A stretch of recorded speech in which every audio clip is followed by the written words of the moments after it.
Hi friends, welcome to my YouTube channel learn with Archana. എല്ലാവർക്കും പുതിയൊരു വീഡിയോയിലേക്ക് സ്വാഗതം. അപ്പോൾ നമ്മളിപ്പോൾ നോക്കിക്കൊണ്ടിരിക്കുന്നത് 10ാം ക്ലാസ്സിലെ സോഷ്യൽ സയൻസിലെ ഹിസ്റ്ററി പാഠഭാഗങ്ങളാണല്ലേ. അതിൽ നമ്മളിപ്പോൾ പാർട്ട് 1 കംപ്ലീറ്റ് ചെയ്തിട്ടുണ്ട്. അതുപോലെ ഇപ്പോൾ നമ്മൾ പാർട്ട് 2 സ്റ്റാർട്ട് ചെയ്തിട്ടാണുള്ളത്. അതിൽ 2 ചാപ്റ്റർ നമ്മൾ പറഞ്ഞു കഴിഞ്ഞു. അപ്പോൾ എല്ലാവർക്കും ഇതുവരെ നമ്മൾ പറഞ്ഞിട്ടുള്ള എല്ലാ ക്ലാസ്സുകളും ഇഷ്ടമായിട്ടുണ്ടോ? ഇഷ്ടമായിട്ടുണ്ടെങ്കിൽ തീർച്ചയായും സപ്പോർട്ട് ചെയ്യുക. എന്തെങ്കിലും നിർദ്ദേശങ്ങൾ നിങ്ങൾക്ക് അറിയിക്കാനുണ്ടെങ്കിൽ അത് കമൻറ്റിലൂടെ അറിയിക്കുക. അപ്പോൾ നമുക്ക് പാർട്ട് 2ലെ മൂന്നാമത്തെ ചാപ്റ്ററാണ്. 8ാമത്തെ ചാപ്റ്റർ ആയിട്ടുള്ള ജനാധിപത്യം ഒരു ഇന്ത്യൻ അനുഭവം ആണ് നമ്മൾ ഇന്ന് നോക്കാൻ പോകുന്നത്. നമുക്ക് പാഠഭാഗത്തേക്ക് കടക്കാം. ഇവിടെ ഒരു ഭാഗം കൊടുത്തിട്ടുണ്ട്, നമുക്ക് വായിച്ചു നോക്കാം. നൂറ്റാണ്ടുകളായി വടക്കു പടിഞ്ഞാറൻ അതിർത്തിയിൽ ജീവിച്ചിരുന്ന ലക്ഷക്കണക്കിന് ഹിന്ദുക്കളും സിഖുകാരും തങ്ങളുടെ വീടുകൾ ഉപേക്ഷിച്ച് സ്വയരക്ഷയ്ക്കായി സിഖ് ഹിന്ദു ഭൂരിപക്ഷമുള്ള കിഴക്കൻ പ്രദേശങ്ങളിലേക്ക് പലായനം ചെയ്തു. അവർ കാൽനടയായും കാളവണ്ടികളിലും ലോറികളിൽ തിക്കിത്തിരക്കിയും ട്രെയിനുകളുടെ വശങ്ങളിലും മേൽക്കൂരയിലും പറ്റിപ്പിടിച്ചും യാത്ര ചെയ്തു. പടിഞ്ഞാറുള്ള സുരക്ഷിതമായ പ്രദേശങ്ങളിലേക്ക് യാത്ര ചെയ്യുകയായിരുന്ന മുസ്ലിങ്ങളുമായി യാത്രക്കിടയിൽ കടവുകളിലും കവലകളിലും റെയിൽവേ സ്റ്റേഷനുകളിലും വെച്ച് അവർ ഏറ്റുമുട്ടി. കലാപം സർവനാശമായി പരിണമിച്ചു.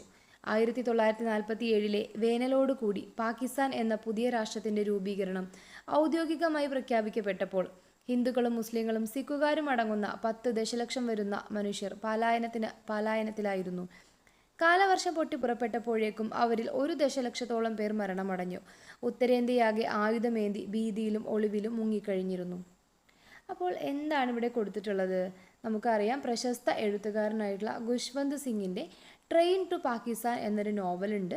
ആ നോവലിൽ നിന്നും എടുത്തിട്ടുള്ള ഭാഗമാണ് നമ്മളിപ്പോൾ വായിച്ചിട്ടുള്ളത്. 1947 ഇന്ത്യ വിഭജനത്തെ തുടർന്നുണ്ടായ അഭയാർത്ഥി പ്രവാഹത്തെക്കുറിച്ചും ജനങ്ങൾ അനുഭവിച്ച യാതനകളെക്കുറിച്ചുമൊക്കെയാണ് ഇവിടെ പരാമർശിക്കുന്നത് അല്ലേ. അപ്പോൾ നമ്മൾ കഴിഞ്ഞ അധ്യായത്തിൽ കണ്ടിട്ടുണ്ട്, സ്വാതന്ത്ര്യത്തിന് ശേഷം ഉണ്ടായിട്ടുള്ള ഇന്ത്യ നേരിട്ട വലിയൊരു വെല്ലുവിളി തന്നെയായിരുന്നു അല്ലേ ഇന്ത്യ പാകിസ്ഥാൻ വിഭജനം. അപ്പോൾ ആ വിഭജനത്തിലുണ്ടായിട്ടുള്ള അഭയാർത്ഥി പ്രവാഹം, ആ അഭയാർത്ഥി പ്രവാഹത്തിൽ ജനങ്ങൾ അനുഭവിച്ചിട്ടുള്ള വിഷമങ്ങളൊക്കെയാണ് ഈ ഒരു ഭാഗത്ത് പറയുന്നത്. സ്വാതന്ത്ര്യാനന്തരം ഇന്ത്യ നേരിടേണ്ടി വന്നിട്ടുള്ള പ്രധാന വെല്ലുവിളികൾ നമ്മൾ കഴിഞ്ഞ അധ്യായത്തിൽ ചർച്ച ചെയ്തു എന്ന് പറയുന്നുണ്ട്. അപ്പോൾ എന്തൊക്കെയായിരുന്നു ഇന്ത്യ നേരിട്ട പ്രധാനപ്പെട്ട വെല്ലുവിളികൾ? ഒന്ന് നമുക്കറിയാം, വിഭജനാനന്തര കുടിയേറ്റവും അതുപോലെ തന്നെ പലായനവുമായിരുന്നു. പിന്നീട് ഇന്ത്യ നേരിട്ട മറ്റൊരു വെല്ലുവിളിയാണ് നാട്ടുരാജ്യങ്ങളുടെ സംയോജനത്തെക്കുറിച്ച് നമ്മൾ കണ്ടിട്ടുണ്ടായിരുന്നു അല്ലേ. അതുപോലെ തന്നെ നമ്മൾ പറഞ്ഞു, ആദ്യത്തെ തിരഞ്ഞെടുപ്പ്, ആദ്യത്തെ ഒരു പൊതു തിരഞ്ഞെടുപ്പ് നടത്താനുള്ള ബുദ്ധിമുട്ടുകളും അതിൻ്റെ സംഘാടനവും ഇന്ത്യ നേരിട്ടിട്ടുള്ള മറ്റൊരു വെല്ലുവിളിയായിരുന്നു. നമുക്ക് നോക്കാം. വിഭജനവും വിഭജനാനന്തര കുടിയേറ്റവും പലായനവും ഇന്ത്യൻ സമൂഹത്തിൽ വലിയ പരിവർത്തനങ്ങൾ സൃഷ്ടിച്ചു. പാകിസ്ഥാനിൽ നിന്നും ഇന്ത്യയിലേക്ക് കുടിയേറിയവരുടെ പുനരധിവാസം അതത് പ്രദേശങ്ങളിൽ മതപരവും ഭാഷാപരവും സാമൂഹികവും സാമ്പത്തികവുമായിട്ടുള്ള പ്രശ്നങ്ങൾ സൃഷ്ടിച്ചു. ഇവയ്ക്ക് രാഷ്ട്രീയ പരിഹാരം കാണേണ്ടത് അനിവാര്യമായിരുന്നു. തട്ടിക്കൊണ്ടുപോകപ്പെട്ട വ്യക്തികൾക്കുള്ള വീണ്ടെടുക്കലും പുനരധിവാസവും നിയമം 1949. ഇതെന്താണ്? The abducted persons recovery and registration act 1949.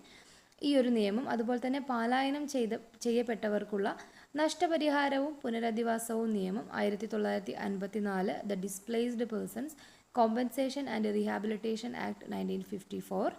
അതുപോലെ വന്നതാണ് പൗരത്വ നിയമം 1955, അഥവാ സിറ്റിസൺഷിപ്പ് ആക്ട് ഓഫ് 1955. തുടങ്ങിയ നിയമങ്ങളിലൂടെ രാജ്യം ഈ ഒരു പ്രശ്നങ്ങളെല്ലാം പരിഹരിക്കാൻ ശ്രമിച്ചു. ഇതിനു പുറമെ ന്യൂനപക്ഷങ്ങളുടെ അവകാശങ്ങൾ മൗലികാവകാശങ്ങളായിട്ട് ഭരണഘടനയിൽ ഉൾപ്പെടുത്തുകയും ചെയ്തു. അപ്പോൾ നമ്മളിവിടെ നിരവധി നിയമങ്ങളെക്കുറിച്ച് പറഞ്ഞിട്ടുണ്ട് അല്ലേ. അപ്പോൾ ഇത്തരം നിയമങ്ങളെല്ലാം എന്തിനാണ് രാജ്യം കൊണ്ടുവന്നിട്ടുള്ളത്? നമ്മൾ ആ ഒരു സ്വാതന്ത്ര്യാനന്തരം ഇന്ത്യയിലെ ജനങ്ങൾ അനുഭവിക്കുന്ന പ്രശ്നങ്ങൾക്ക് ഒരു പരിഹാരം കണ്ടെത്താൻ വേണ്ടിയിട്ടാണ് ഇത്തരം നിയമങ്ങളെല്ലാം കൊണ്ടുവന്നിട്ടുള്ളത്. സ്വതന്ത്ര ഇന്ത്യ നേരിട്ട മറ്റൊരു പ്രധാന വെല്ലുവിളിയായിരുന്നു നാട്ടുരാജ്യങ്ങളുടെ സംയോജനം. 3 കരാറുകളിലൂടെയാണ് സംയോജന പ്രക്രിയ നടപ്പിലാക്കപ്പെട്ടത്. അപ്പോൾ നമ്മൾ പറഞ്ഞിട്ടുണ്ട്, നാട്ടുരാജ്യങ്ങളെ സംയോജിപ്പിച്ച് ഏകോപിപ്പിച്ചിട്ട് ഒന്നിച്ച് കൊണ്ടുവരിക എന്നുള്ളത് ഇന്ത്യ നേരിട്ട പ്രധാനപ്പെട്ട ഒരു വെല്ലുവിളി തന്നെയായിരുന്നു. അപ്പോൾ നമുക്ക് ഇവിടെ പറഞ്ഞിട്ടുണ്ട് എന്താണ്? 3 കരാറുകളിലൂടെയാണ് ഈ ഒരു സംയോജന പ്രക്രിയ നടപ്പിലാക്കപ്പെട്ടത് എന്ന് പറയുന്നുണ്ട്. ഏതൊക്കെയാണ് ആ കരാറുകൾ എന്ന് നമുക്ക് നോക്കാം. അതിലൊന്നാണ് തൽസ്ഥിതി കരാർ അഥവാ സ്റ്റാൻഡ് സ്റ്റിൽ എഗ്രിമെൻറ്റ്. എന്താണ് ഇതിൽ പറയുന്നത്? നാട്ടുരാജ്യങ്ങൾ അവരുടെ നിലവിലെ അവസ്ഥ തുടരണമെന്നതായിരുന്നു ഈ ഒരു കരാറിലെ വ്യവസ്ഥ. ഇതിലൂടെ ഈ രാജ്യങ്ങൾ പാകിസ്ഥാനിൽ ചേരുന്നത് തടയാൻ സാധിച്ചു. അടുത്തതാണ് പ്രവേശന കരാർ അഥവാ ഇൻസ്ട്രുമെൻ്റ് ഓഫ് അസഷൻ. നാട്ടുരാജ്യങ്ങൾ ഇന്ത്യൻ യൂണിയനിൽ ലയിക്കുന്നതിനുള്ള സമ്മതം നൽകുന്ന കരാറായിരുന്നു ഇത്. അതേസമയം ആന്തരിക സ്വയം ഭരണത്തിനുള്ള അവകാശം ഇതുപ്രകാരം നാട്ടുരാജ്യങ്ങൾക്ക് അനുവദിച്ചു എന്നും പറയുന്നുണ്ട്. അപ്പോൾ ഇതാണ് പ്രവേശന കരാർ പറയുന്നത്. ഇനി അടുത്തതാണ് സംയോജന കരാർ. നാട്ടുരാജ്യങ്ങൾ പൂർണ്ണമായും ഇന്ത്യൻ യൂണിയനിൽ ചേരുന്നതിനുള്ള കരാറായിരുന്നു ഇത്. ഈ ഒരു കരാർ പ്രകാരം സ്വയം ഭരണാവകാശം ഇല്ലാതാവുകയാണ് ചെയ്യുന്നത്. എന്താണ് ഈ ഒരു കരാർ പ്രകാരം എന്താണ് ഉണ്ടാവുന്നത്? സ്വയം ഭരണാവകാശം ഇല്ലാതാവുകയാണ് ചെയ്യുന്നത് എന്ന് പറയുന്നുണ്ട്. സ്വാതന്ത്ര്യലബ്ധിക്ക് ശേഷം ഒരു താൽക്കാലിക സർക്കാരായിരുന്നു ഇന്ത്യയിൽ ഭരണം നടത്തിയിരുന്നത്. ജനാധിപത്യ വ്യവസ്ഥയുടെ സ്ഥാപനത്തിനായി ജനങ്ങളാൽ തിരഞ്ഞെടുക്കപ്പെട്ട ഒരു ഗവൺമെൻറ് ഉണ്ടാകേണ്ടത് ആവശ്യമായിരുന്നു. ഇതുപ്രകാരം സ്വതന്ത്രവും നീതിയുക്തവുമായ തിരഞ്ഞെടുപ്പ് ആവശ്യമായി വന്നു. ഇതിനുവേണ്ടി ഭരണഘടനാനുസൃതമായി 1950 ജനുവരി 25 ഇലക്ഷൻ കമ്മീഷൻ നിലവിൽ വന്നു. അപ്പോൾ മറ്റൊരു വെല്ലുവിളി എന്താണ്? ഒരു ഇലക്ഷൻ നടത്തുക, ഒരു സ്ഥിരമായിട്ടുള്ളൊരു ഗവൺമെൻറ് വരിക എന്നതിനൊക്കെ വേണ്ടിയിട്ട് 1950 ജനുവരി 25 ഇലക്ഷൻ കമ്മീഷൻ നിലവിൽ വരികയാണ്. അതുപോലെ തന്നെ 1951 ഒക്ടോബർ മുതൽ 1952 ഫെബ്രുവരി വരെ ആയിരുന്നു ഈ ഒരു കാലഘട്ടത്തിലായിരുന്നു ഇന്ത്യയിൽ മൊത്തത്തിൽ ഒരു പൊതു തിരഞ്ഞെടുപ്പ് നടന്നിട്ടുള്ള ഒരു കാലഘട്ടം. ഇന്ത്യയിലെ ആദ്യ പൊതു തിരഞ്ഞെടുപ്പിനെ കുറിച്ച് ഹിന്ദുസ്ഥാൻ ടൈംസ് എന്ന പ്രമുഖ ഇംഗ്ലീഷ് ദിനപത്രത്തിൽ വന്ന ഒരു നിരീക്ഷണമാണ് താഴെ കൊടുത്തിട്ടുള്ളത്. നമുക്ക് നോക്കാം. ലോക ചരിത്രത്തിലെ ഏറ്റവും വലിയ ജനാധിപത്യ തിരഞ്ഞെടുപ്പ് പരീക്ഷണം ഇന്ത്യൻ ജനത അങ്ങേയറ്റം പ്രശംസനീയമാം വിധം നിർവഹിച്ചെന്ന് സാർവത്രികമായി അംഗീകരിക്കപ്പെട്ടു. അപ്പോൾ ലോക ചരിത്രത്തിലെ തന്നെ ഏറ്റവും വലിയൊരു ജനാധിപത്യ തിരഞ്ഞെടുപ്പായിരുന്നു, ഒരു ജനാധിപത്യ തിരഞ്ഞെടുപ്പ് പരീക്ഷണമായിരുന്നു ഇന്ത്യയിൽ നടന്നത് എന്നാണ് ഈ ഒരു ഹിന്ദുസ്ഥാൻ ടൈംസിൽ പറയുന്നത്. അത് വളരെ വിജയകരമായിട്ട് പൂർത്തീകരിക്കുകയും ചെയ്തു. അഥവാ എന്ത് പറയാം, സാർവത്രികമായി അംഗീകരിക്കപ്പെട്ടിട്ടുള്ള ഒരു സംഭവമായിരുന്നു ഇന്ത്യയിൽ അന്ന് നടന്ന തിരഞ്ഞെടുപ്പ്. ഇവിടെ ഒരു സംഭാഷണം കൊടുത്തിട്ടുണ്ട്, നമുക്ക് നോക്കാം. പ്രവേശന കരാറും സംയോജന കരാറും തമ്മിലുള്ള വ്യത്യാസം എന്താണെന്ന് കുട്ടി ചോദിക്കുന്നുണ്ട്. അപ്പോൾ ടീച്ചർ പറയുകയാണ്, പ്രവേശന കരാറിൽ ഒപ്പുവയ്ക്കുന്ന നാട്ടുരാജ്യത്തിന് ആന്തരിക സ്വയംഭരണം നിലനിർത്താനുള്ള അവകാശം അനുവദിച്ചിട്ടുണ്ടായിരുന്നു എന്ന് പറയുന്നുണ്ട്. പ്രവേശന കരാർ ഒപ്പുവെച്ച നാട്ടുരാജ്യത്തിന് എന്താണ്? അവർക്ക് അവരുടേതായിട്ടുള്ളൊരു ആന്തരിക സ്വയംഭരണം നിലനിർത്താനുള്ള അവകാശം അനുവദിച്ചിട്ടുണ്ടായിരുന്നു. എന്നാൽ സംയോജന കരാർ ഒപ്പുവയ്ക്കുന്നതോടെ സ്വയംഭരണ അവകാശങ്ങൾ ഇല്ലാതായി നാട്ടുരാജ്യം പൂർണ്ണമായും ഇന്ത്യൻ യൂണിയനിൽ ലയിക്കുകയാണ് ചെയ്യുന്നത്. അപ്പോൾ സംയോജന കരാറിലൂടെ ഇന്ത്യൻ യൂണിയനിൽ നാട്ടുരാജ്യങ്ങൾ പൂർണ്ണമായി ലയിക്കുകയാണ്. അവർക്ക് പ്രത്യേകമായിട്ടുള്ള അധികാരങ്ങളോ അവകാശങ്ങളോ ഒന്നും ലഭിക്കുന്നില്ല. അപ്പോൾ ഇതാണ് പ്രവേശന കരാറും സംയോജന കരാറും തമ്മിലുള്ള വ്യത്യാസം. ഇനി ഇവിടെ പറയുന്നുണ്ട്, ഈ ആദ്യത്തെ ഒരു പൊതു തിരഞ്ഞെടുപ്പ് നടന്നു എന്ന് പറയുന്നുണ്ടല്ലോ അല്ലേ. അപ്പോൾ ഇതിനെ ഒരു പരീക്ഷണം എന്ന് വിശേഷിപ്പിക്കാനുള്ള കാരണം എന്തായിരിക്കാം? ഇന്ത്യയെപ്പോലെ വിശാലവും വൈവിധ്യങ്ങൾ നിറഞ്ഞതുമായ ഒരു രാജ്യത്ത് സ്വതന്ത്രവും നീതിയുക്തവുമായി തിരഞ്ഞെടുപ്പ് നടത്തുക എന്നത് നിരവധി വെല്ലുവിളികൾ നിറഞ്ഞതായിരുന്നു. അവ എന്തൊക്കെയായിരുന്നു എന്ന് നമുക്ക് നോക്കാം. അതിൽ എന്തൊക്കെയാണ് ആ ഒരു തിരഞ്ഞെടുപ്പ് സമയത്ത് ഇന്ത്യ നേരിട്ട വെല്ലുവിളികൾ? നിയോജക മണ്ഡലങ്ങളുടെ അതിർത്തി നിർണ്ണയിക്കുക എന്ന് പറയുന്നത് ഒരു പ്രധാനപ്പെട്ട വെല്ലുവിളിയായിരുന്നു. അതുപോലെ പ്രായപൂർത്തി വോട്ടവകാശത്തിൻ്റെ അടിസ്ഥാനത്തിൽ വോട്ടർ പട്ടിക തയ്യാറാക്കുക, വോട്ട് ചെയ്യേണ്ടതിൻ്റെ ആവശ്യകത നിരക്ഷരരായ ബഹുഭൂരിപക്ഷം ജനങ്ങളെ ബോധ്യപ്പെടുത്തുക. കാരണം അവർ നേരിടുന്ന ഒരു ആദ്യത്തെ എക്സ്പീരിയൻസ് ആണല്ലേ വോട്ട് ചെയ്യാൻ പോവുക എന്നൊക്കെ പറയണത്. അപ്പോൾ എന്താണ്, നിരക്ഷരരായിട്ടുള്ള ഒരുപാട് ആളുകൾ ഇന്ത്യയിലുണ്ടായിരുന്നു. എന്താണ് ഈ വോട്ട് ചെയ്യുന്നതിൻ്റെ ആവശ്യകത, വോട്ട് ചെയ്ത് തിരഞ്ഞെടുപ്പ് നടത്തിയിട്ടുള്ളതിനെ കുറിച്ചിട്ടുള്ള പ്രാധാന്യം അവരെ ബോധിപ്പിക്കുക എന്നുള്ളത് വേറൊരു തരത്തിലുള്ള വെല്ലുവിളി തന്നെയായിരുന്നു. വേണ്ടത്ര തിരഞ്ഞെടുപ്പ് ഉദ്യോഗസ്ഥരെ കണ്ടെത്തി പരിശീലിപ്പിക്കുക, സുതാര്യവും നിഷ്പക്ഷവുമായ നീതിപൂർവകവുമായ ഒരു തിരഞ്ഞെടുപ്പ് ഉറപ്പാക്കുക എന്നത് ഇന്ത്യ നേരിട്ട ഒരു വെല്ലുവിളിയായിരുന്നു. ഇത്തരത്തിലുള്ള നിരവധി വെല്ലുവിളികളെ അതിജീവിച്ചുകൊണ്ട് നടന്ന പൊതു തിരഞ്ഞെടുപ്പിന് ശേഷം ആദ്യ പ്രധാനമന്ത്രിയായിട്ട് ജവഹർലാൽ നെഹ്റു സത്യപ്രതിജ്ഞ ചെയ്ത് അധികാരമേറ്റു. ഇതോടെ രാജ്യത്ത് ഒരു ജനാധിപത്യ ഭരണക്രമത്തിന് തുടക്കമായി എന്ന് പറയുന്നുണ്ട്. അപ്പോൾ ആദ്യത്തെ പൊതു തിരഞ്ഞെടുപ്പ് നടന്നു. പ്രധാനമന്ത്രിയായത് ജവഹർലാൽ നെഹ്റുവാണ്. ഇതോട് കൂടിയിട്ട് ഇന്ത്യയിൽ ഒരു ജനാധിപത്യ ഭരണക്രമത്തിന് തുടക്കം കുറിക്കുകയാണ് ഉണ്ടായത്. ആദ്യ പൊതു തിരഞ്ഞെടുപ്പിൽ ഒരു രാഷ്ട്രീയ പാർട്ടിയിൽ ഭൂരിപക്ഷം ജനങ്ങളും വിശ്വാസം അർപ്പിച്ചത് ഏകകക്ഷി മേധാവിത്വ ഭരണത്തിന് തുടക്കം കുറിച്ചു. പിൽക്കാലത്ത് ഏകകക്ഷി മേധാവിത്വം ക്രമേണ ഇല്ലാതാവുകയും ബഹുകക്ഷി സമ്പ്രദായത്തിലേക്കും മുന്നണി സമ്പ്രദായത്തിലേക്കും ഇന്ത്യൻ രാഷ്ട്രീയം പരിവർത്തനം ചെയ്യപ്പെടുകയും ചെയ്തു എന്ന് പറയുന്നുണ്ട്. അപ്പോൾ ഏകകക്ഷി മേധാവിത്വം ഇന്ത്യയിൽ എന്ന് പറയുന്നൊരു ബോക്സ് കൊടുത്തിട്ടുണ്ട്, നമുക്ക് നോക്കാം. ഒരു രാഷ്ട്രീയ പാർട്ടി തുടർച്ചയായി വലിയ ഭൂരിപക്ഷത്തിൽ തിരഞ്ഞെടുപ്പിൽ വിജയിച്ച് അധികാരം നിലനിർത്തുന്നതിനെയാണ് ഇന്ത്യയിൽ ഏകകക്ഷി മേധാവിത്വം എന്ന് പറയുന്നത്. ഇന്ത്യയിൽ ജനാധിപത്യ ക്രമത്തിനുള്ളിലാണ് ഏകകക്ഷി മേധാവിത്വം നിലനിന്നിരുന്നത്. അപ്പോൾ എന്താണ് ഏകകക്ഷി മേധാവിത്വം?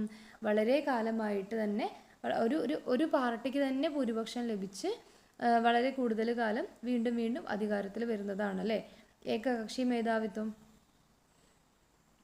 ഇനി ഏകകക്ഷി മേധാവിത്വത്തിൽ നിന്ന് മുന്നണി സംവിധാനത്തിലേക്കുള്ള ഒരു മാറ്റത്തിനെ കുറിച്ചാണ് അടുത്തതായിട്ട് പറയുന്നത്. ആദ്യ തിരഞ്ഞെടുപ്പിൽ ഭൂരിപക്ഷം ലഭിച്ച് അധികാരത്തിൽ എത്തിയത് ഇന്ത്യൻ നാഷണൽ കോൺഗ്രസിന്റെ നേതൃത്വത്തിലുള്ള ഗവൺമെന്റ് ആയിരുന്നു. തുടർന്ന് 1957ലെയും 1962ലെയും തിരഞ്ഞെടുപ്പുകളിലും ഇന്ത്യൻ നാഷണൽ കോൺഗ്രസ് തന്നെ ഈ ഒരു അധികാരം നിലനിർത്തുകയാണ് ചെയ്തത്. 1967ലെ തിരഞ്ഞെടുപ്പിൽ ദേശീയ തലത്തിൽ മേധാവിത്വം നിലനിർത്താൻ കഴിഞ്ഞെങ്കിലും സംസ്ഥാന തലങ്ങളിൽ കോൺഗ്രസ് മേധാവിത്വത്തിന് തിരിച്ചടി നേരിടുകയുണ്ടായി. അപ്പോൾ രണ്ടാമത്തെ ഒരു ഇലക്ഷൻ വന്നു 1957, പിന്നീട് വന്നു 1962. ഇതിലെല്ലാം ഈ ഒരു ഇന്ത്യൻ നാഷണൽ കോൺഗ്രസ് തന്നെ അധികാരം നിലനിർത്തി. പിന്നീട് 1967 വന്ന തിരഞ്ഞെടുപ്പിൽ എന്താണ് ചെയ്തത്? ദേശീയ മേധാവിത്വം അവർക്ക് നിലനിർത്താൻ കഴിഞ്ഞു. പക്ഷെ ചില സംസ്ഥാനങ്ങളിലെല്ലാം അവരുടെ ഒരു മേധാവിത്വത്തിന് തിരിച്ചടി നേരിട്ടു എന്ന് പറയുന്നുണ്ട്. എങ്കിലും 1989 വരെയുള്ള പൊതു തിരഞ്ഞെടുപ്പുകളിൽ 1977 മുതൽ 79 വരെയുള്ള ജനതാ പാർട്ടി ഭരണകാലം ഉണ്ടായിരുന്നു. അതിൻ്റെ ഇടയ്ക്ക് ആ ഒരു കാലഘട്ടം ഒഴിവാക്കിയാൽ കോൺഗ്രസ് പാർട്ടിക്ക് തന്നെയായിരുന്നു മേൽക്കൈ. 1989 വരെയുള്ള പൊതു തിരഞ്ഞെടുപ്പിൽ കോൺഗ്രസ് പാർട്ടിക്ക് തന്നെയായിരുന്നു ഭൂരിപക്ഷം എന്ന് പറയുന്നുണ്ട്. 1977ലെ തിരഞ്ഞെടുപ്പിൽ കോൺഗ്രസ് പരാജയപ്പെടുകയും ജനതാ പാർട്ടിയുടെ നേതൃത്വത്തിലുള്ള സർക്കാർ അധികാരത്തിലെത്തുകയും ചെയ്തു. ഇതിനിടയ്ക്ക് 1977 ഒരു ഇലക്ഷൻ ഉണ്ടായപ്പോൾ ആരാണ് അധികാരത്തിൽ വന്നത്? ജനതാ പാർട്ടിയാണ് അല്ലേ. 1977 മുതൽ 79 വരെയും ജനതാ പാർട്ടിയുടെ ഭരണകാലഘട്ടമായിരുന്നു. തുടർന്നുള്ള 2 തിരഞ്ഞെടുപ്പുകളിൽ, അതായത് വർഷം 1980 1984 കോൺഗ്രസിന് ഒറ്റയ്ക്ക് ഭൂരിപക്ഷം ലഭിക്കുകയാണ് ഉണ്ടായത്, 1980 84. എന്നാൽ 1989 തിരഞ്ഞെടുപ്പോടുകൂടി ബഹുകക്ഷി സമ്പ്രദായത്തിൽ അധിഷ്ഠിതമായ മുന്നണി രാഷ്ട്രീയത്തിലേക്ക് ഇന്ത്യൻ ജനാധിപത്യം കടന്നു.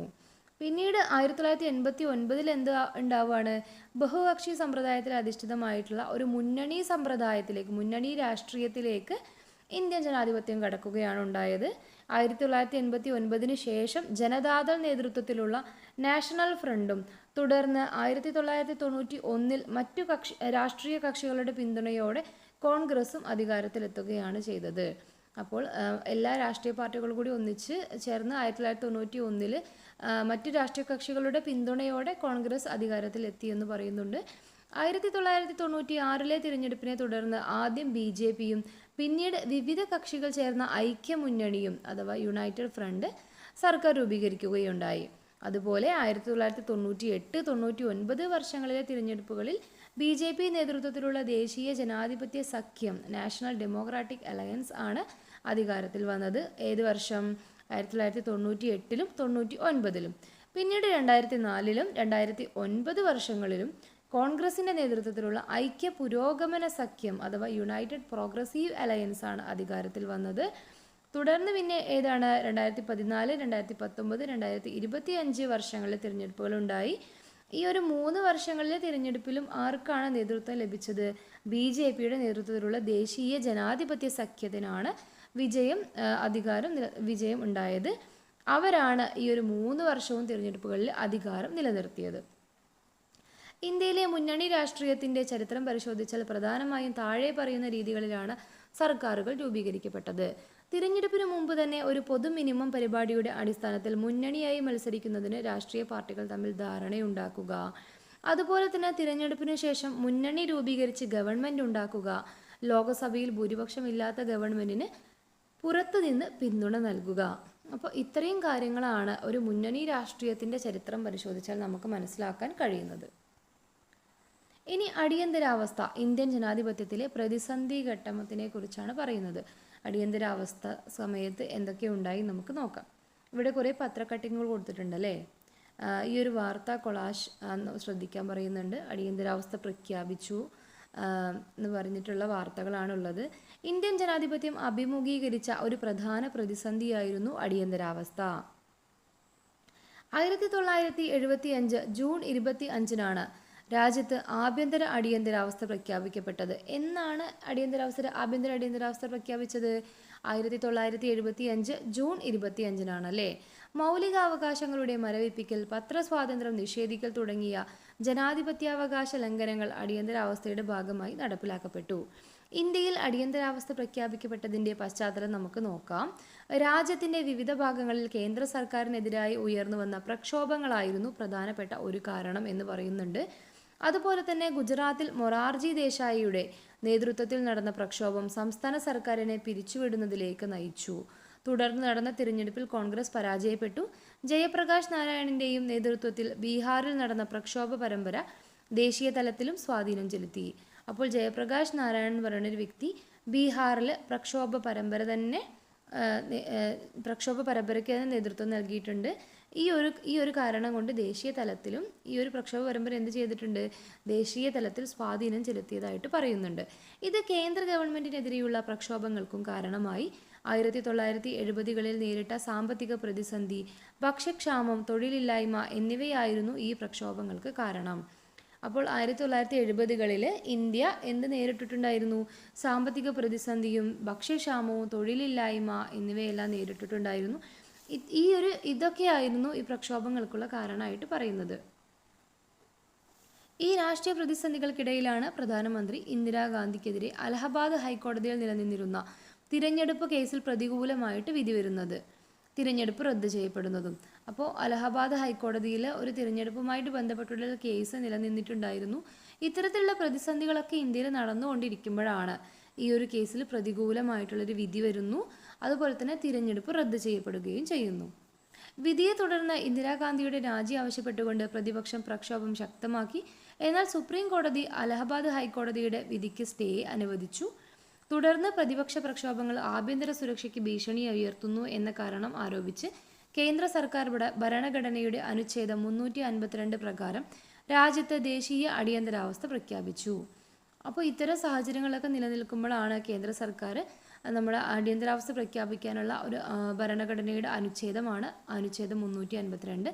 ഇത് പ്രകാരമാണ് രാജ്യത്ത് ദേശീയ അടിയന്തരാവസ്ഥ പ്രഖ്യാപിച്ചത്. ദേശീയ അടിയന്തരാവസ്ഥ ഭരണഘടനയുടെ ഫെഡറൽ വ്യവസ്ഥയെ ഇല്ലാതാക്കുകയും കേന്ദ്ര സർക്കാരിൽ അധികാരം കേന്ദ്രീകരിക്കുകയും മൗലികാവകാശങ്ങൾ മരവിപ്പിക്കുകയും കോടതിയുടെ നീതിന്യായ പുനരവലോകനാധികാരം ഇല്ലാതാക്കുകയും ചെയ്തു. അപ്പോൾ ഈ ഒരു ദേശീയ അടിയന്തരാവസ്ഥ പ്രഖ്യാപിച്ചതായിട്ട് പറഞ്ഞല്ലോ.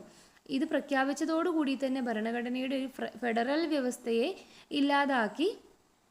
ഫെഡറൽ വ്യവസ്ഥ എന്ന് പറഞ്ഞാൽ സംസ്ഥാനങ്ങൾക്കും അധികാരം ഡിവൈഡ് ചെയ്യുന്ന, ഷെയർ ചെയ്യുന്ന ഒരു ഇതാണ് അല്ലേ ഫെഡറൽ വ്യവസ്ഥ.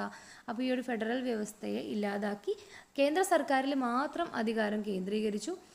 നമുക്കറിയാം, അടിയന്തരാവസ്ഥ പ്രഖ്യാപിച്ചു കഴിഞ്ഞാൽ മൗലികാവകാശങ്ങളെല്ലാം മരവിപ്പിക്കുന്നു. അതുപോലെ തന്നെ കോടതിയുടെ അധികാരങ്ങൾ, കോടതിയുടെ നീതിന്യായ പുനരവലോകന അധികാരങ്ങളെല്ലാം ഇല്ലാതാവുകയും ചെയ്തു. ഇനി മറ്റുള്ള പ്രത്യാഘാതങ്ങൾ എന്തൊക്കെയാണെന്ന് നമുക്ക് നോക്കാം. പ്രതിപക്ഷ പാർട്ടി നേതാക്കളെ വിചാരണ കൂടാതെ ജയിലിൽ അടച്ചു. പത്രങ്ങൾക്കും വാർത്തകൾക്കും സെൻസർഷിപ്പ് ഏർപ്പെടുത്തി. സാമ്പത്തിക നിയന്ത്രണം ഏർപ്പെടുത്തി. അപ്പോൾ ഇത്തരം കാര്യങ്ങളൊക്കെ അടിയന്തരാവസ്ഥയുടെ ഭാഗമായിട്ട് ഇന്ത്യയിൽ വന്നതാണ്. കടുത്ത നിയന്ത്രണങ്ങൾക്കും അടിച്ചമർത്തലുകൾക്കും ഇടയിലും അടിയന്തരാവസ്ഥയ്ക്കെതിരെ രാജ്യവ്യാപകമായി നിരവധി പ്രക്ഷോഭങ്ങൾ ഉയരുകയുണ്ടായി. അതിനെ തുടർന്ന് 1977 മാർച്ചിൽ അടിയന്തരാവസ്ഥ പിൻവലിക്കുകയും തിരഞ്ഞെടുപ്പ് പ്രഖ്യാപിക്കുകയും ചെയ്തു. അപ്പോൾ നിരവധി പ്രക്ഷോഭങ്ങളും എല്ലാം രാജ്യത്ത് മൊത്തത്തിൽ രാജ്യവ്യാപകമായിട്ടുണ്ടായി. അതെല്ലാം കൊണ്ട് തന്നെ 1977 മാർച്ചിൽ അടിയന്തരാവസ്ഥ പിൻവലിക്കുകയാണ് ചെയ്തത്. ഇതിൻ്റെ ഫലമായിട്ട് പുതിയൊരു തിരഞ്ഞെടുപ്പ് പ്രഖ്യാപിക്കുകയും ചെയ്തു. അടിയന്തരാവസ്ഥയ്ക്ക് ശേഷം നടന്ന തിരഞ്ഞെടുപ്പിൽ കോൺഗ്രസ് പരാജയപ്പെടുകയും ജനതാ പാർട്ടിയുടെ നേതൃത്വത്തിലുള്ള ഗവൺമെൻറ് രൂപീകരിക്കുകയും മൊറാർജി ദേശായി പ്രധാനമന്ത്രിയാവുകയും ചെയ്തു എന്ന് പറയുന്നുണ്ട്. അപ്പോൾ 1977 അടിയന്തരാവസ്ഥ പിൻവലിച്ചു, പുതിയൊരു തിരഞ്ഞെടുപ്പ് പ്രഖ്യാപിച്ചു. അതിനുശേഷം തിരഞ്ഞെടുപ്പുണ്ടായി. തിരഞ്ഞെടുപ്പിൽ കോൺഗ്രസ് പരാജയപ്പെടുകയാണ് ഉണ്ടായത്. അതിൻ്റെ ഫലമായിട്ട് ജനതാ പാർട്ടിയുടെ നേതൃത്വത്തിലുള്ള ഗവൺമെൻറ് രൂപീകരിച്ചു. മൊറാർജി ദേശായി പ്രധാനമന്ത്രിയാവുകയും ചെയ്തു.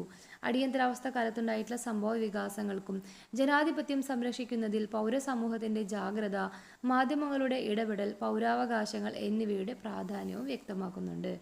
അടിയന്തരാവസ്ഥ സൃഷ്ടിച്ച പ്രതിസന്ധികളെ ജനാധിപത്യ മാർഗത്തിലൂടെ ഇന്ത്യൻ ജനത മറികടന്നു. ഇത് ഇന്ത്യൻ ജനാധിപത്യത്തിന്റെ ശക്തിയും പ്രാധാന്യവും വ്യക്തമാക്കുന്നു.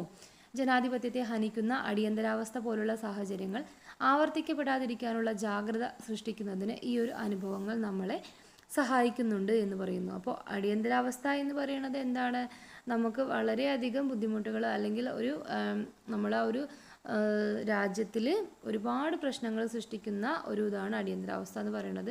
അപ്പോൾ അടിയന്തരാവസ്ഥയുടെ സാഹചര്യത്തിൽ നമ്മൾ അനുഭവിച്ചിട്ടുള്ള കാര്യങ്ങളൊക്കെ ഓർത്ത് ഇത് ആവർത്തിക്കപ്പെടാതിരിക്കാനുള്ള ഒരു ജാഗ്രത സൃഷ്ടിക്കുന്നതിനായിട്ട് ഇത്തരം അനുഭവങ്ങൾ നമ്മളെ ഇന്നും സഹായിക്കുന്നുണ്ട് എന്ന് പറയുന്നുണ്ട്. എന്താണ് അടിയന്തരാവസ്ഥ? ഒരു ബോക്സ് കൊടുത്തിട്ടുണ്ട്, നോക്കാം. യുദ്ധം, ബാഹ്യാക്രമണം, സായുധ കലാപം എന്നിവയാൽ രാജ്യത്തിന്റെ സുരക്ഷയ്ക്ക് ഗുരുതരമായ ഭീഷണി നേരിടുന്ന സാഹചര്യങ്ങളിൽ നടപടികൾ സ്വീകരിക്കാൻ അടിയന്തരാവസ്ഥ സർക്കാരിന് അധികാരം നൽകുന്നുണ്ട്. ഇത്തരം സാഹചര്യങ്ങളിൽ ഭരണഘടനയുടെ അനുച്ഛേദം 352 പ്രകാരം രാഷ്ട്രപതി പ്രഖ്യാപിക്കുന്ന നിയന്ത്രണങ്ങളാണ് അടിയന്തരാവസ്ഥ.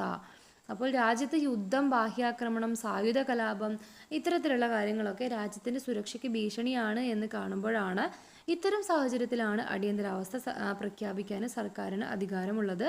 ഇത്തരം സാഹചര്യത്തിൽ അനുച്ഛേദം 352 പ്രകാരമാണ് രാഷ്ട്രപതിയാണ് അടിയന്തരാവസ്ഥ പ്രഖ്യാപിക്കുന്നത്.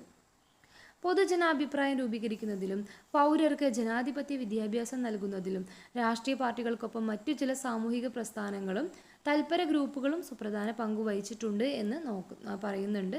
അവ ഏതൊക്കെയാണെന്ന് നമുക്ക് നോക്കാം.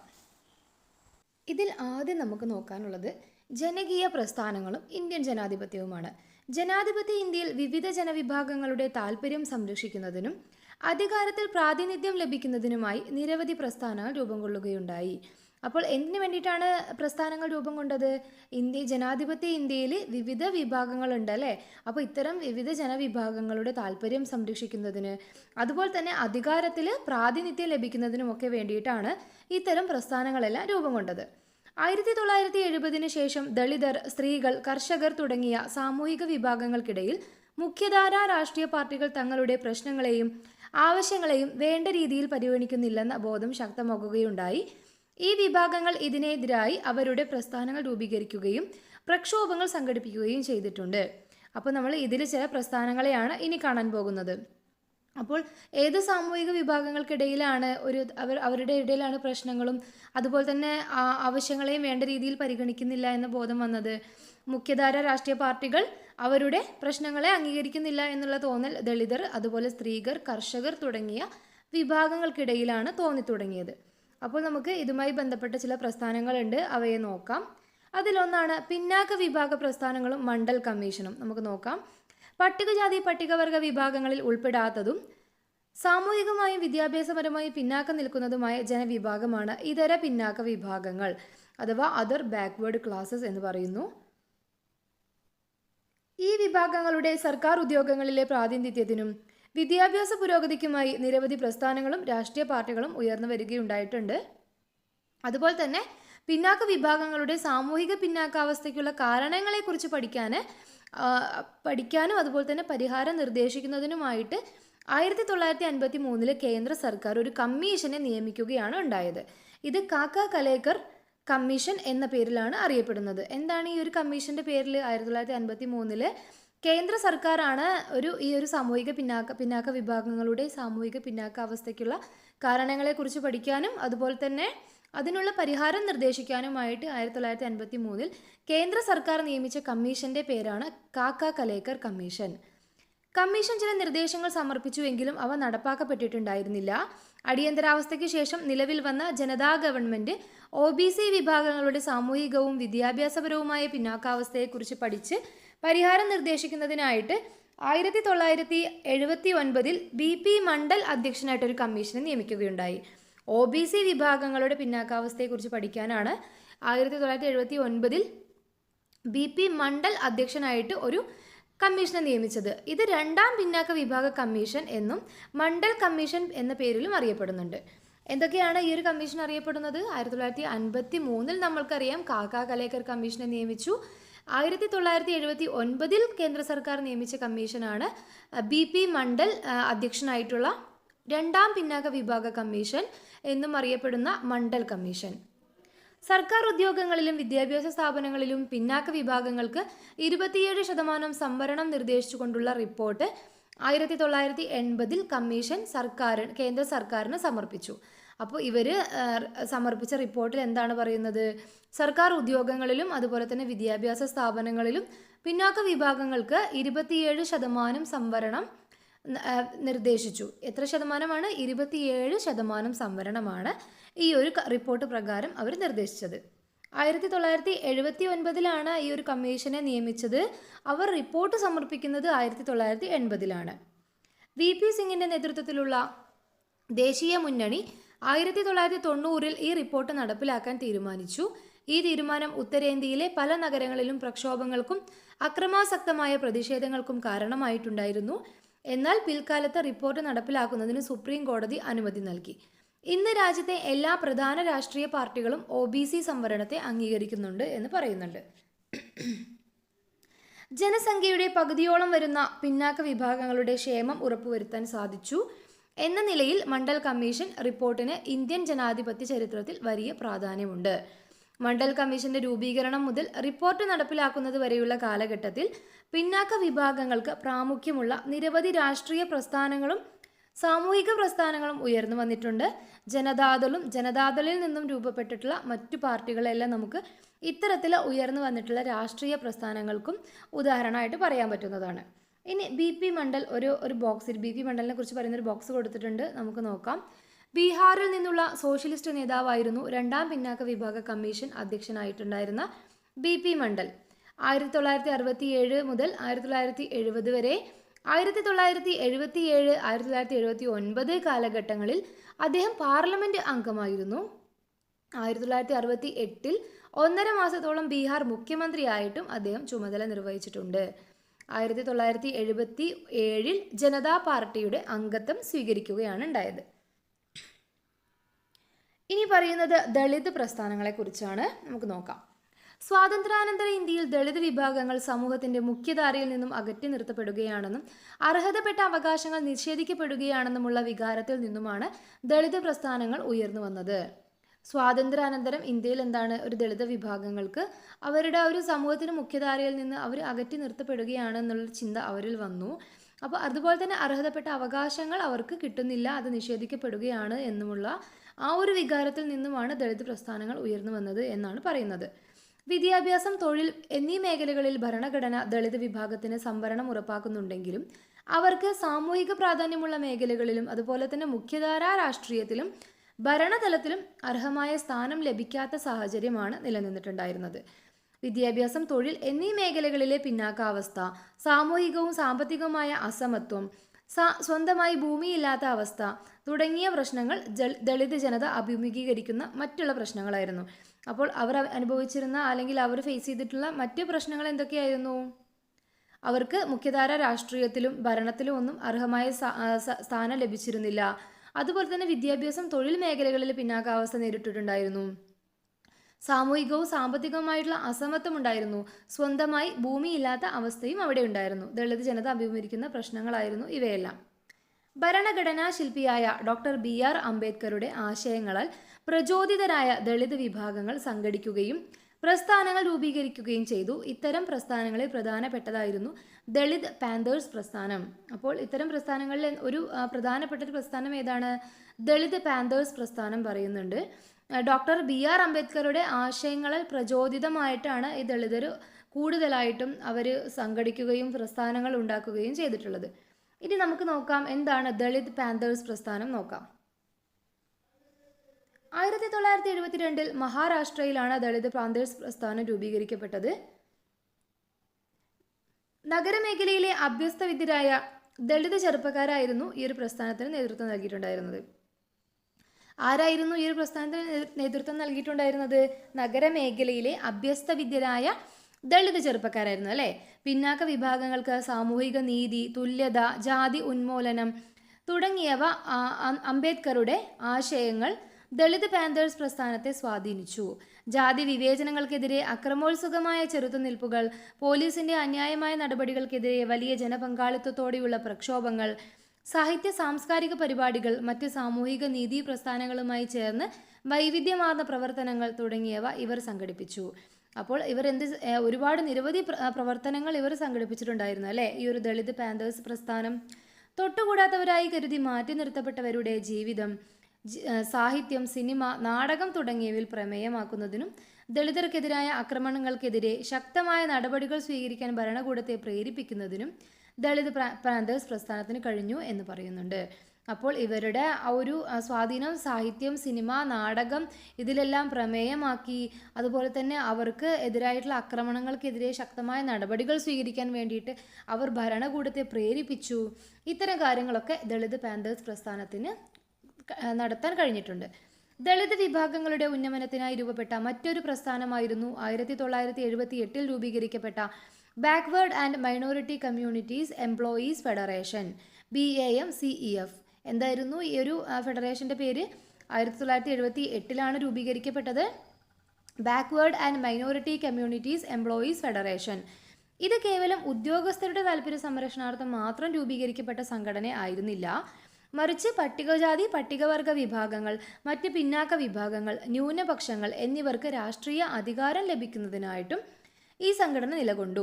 അപ്പോൾ ഈ സംഘടന പേര് കേട്ട് കഴിഞ്ഞാൽ നമ്മൾ വിചാരിക്കും ഇത് എംപ്ലോയീസിന് അല്ലെങ്കിൽ തൊഴിലാളികൾക്ക് വേണ്ടി മാത്രമുള്ള ഒരു ഫെഡറേഷനാണ് എന്ന് നമ്മൾ ഇതിൻ്റെ പേര് കേട്ടാൽ വിചാരിക്കുമെങ്കിലും പക്ഷേ ഇത് ഉദ്യോഗസ്ഥരുടെ താല്പര്യ സംരക്ഷണാർത്ഥം മാത്രം രൂപീകരിക്കപ്പെട്ടതായിരുന്നില്ല. മറ്റുള്ള വിഭാഗങ്ങളുടെ എല്ലാം രാഷ്ട്രീയ അധികാരം ലഭിക്കുന്നതിനൊക്കെ വേണ്ടിയിട്ടാണ് ഈ സംഘടന നിലകൊണ്ടത്. ഈ സംഘടനയിൽ നിന്നാണ് ദളിത് ശോഷിത് സമാജ് സംഘർഷ സമിതിയും കാൻഷി റാമിൻ്റെ നേതൃത്വത്തിൽ ബഹുജൻ സമാജ് പാർട്ടിയും രൂപം കൊണ്ടത്. അപ്പോൾ ഈ ഒരു സംഘടനയിൽ നിന്നാണ് ദളിത് ശോഷിത് സമാജ് സംഘർഷ സമിതി എന്നൊരു സമിതിയും അതുപോലെ തന്നെ കാൻഷി റാം നേതൃത്വം കൊടുത്തിട്ടുള്ള ബഹുജൻ സമാജ് പാർട്ടിയും BSPയും രൂപം കൊണ്ടത് എന്ന് പറയുന്നുണ്ട്. ഉത്തർപ്രദേശ്, ഹരിയാന, പഞ്ചാബ് എന്നീ സംസ്ഥാനങ്ങളിൽ ദളിതരുടെ പിന്തുണയോടെ രാഷ്ട്രീയ സ്വാധീനമുണ്ടാക്കാൻ BSPക്ക് സാധിച്ചിട്ടുണ്ട്. ഏതൊക്കെ സംസ്ഥാനങ്ങളിലാണ്? ഉത്തർപ്രദേശ്, ഹരിയാന, പഞ്ചാബ് എന്നീ സംസ്ഥാനങ്ങളിൽ. ഇനി അടുത്തതായിട്ട് നമുക്ക് നോക്കാനുള്ളതാണ് സ്ത്രീ മുന്നേറ്റങ്ങൾ. നമുക്ക് നോക്കാം. ലിംഗസമത്വം, സ്ത്രീകൾക്ക് വിദ്യാഭ്യാസം, തൊഴിൽ, സാമൂഹിക രാഷ്ട്രീയ മേഖലകളിൽ ആനുപാതിക പ്രാതിനിധ്യം തുടങ്ങിയ ആവശ്യങ്ങൾക്ക് വേണ്ടി നിലകൊള്ളുന്ന പ്രസ്ഥാനങ്ങളാണ് സ്ത്രീകളുടെ അവകാശ പ്രസ്ഥാനങ്ങൾ.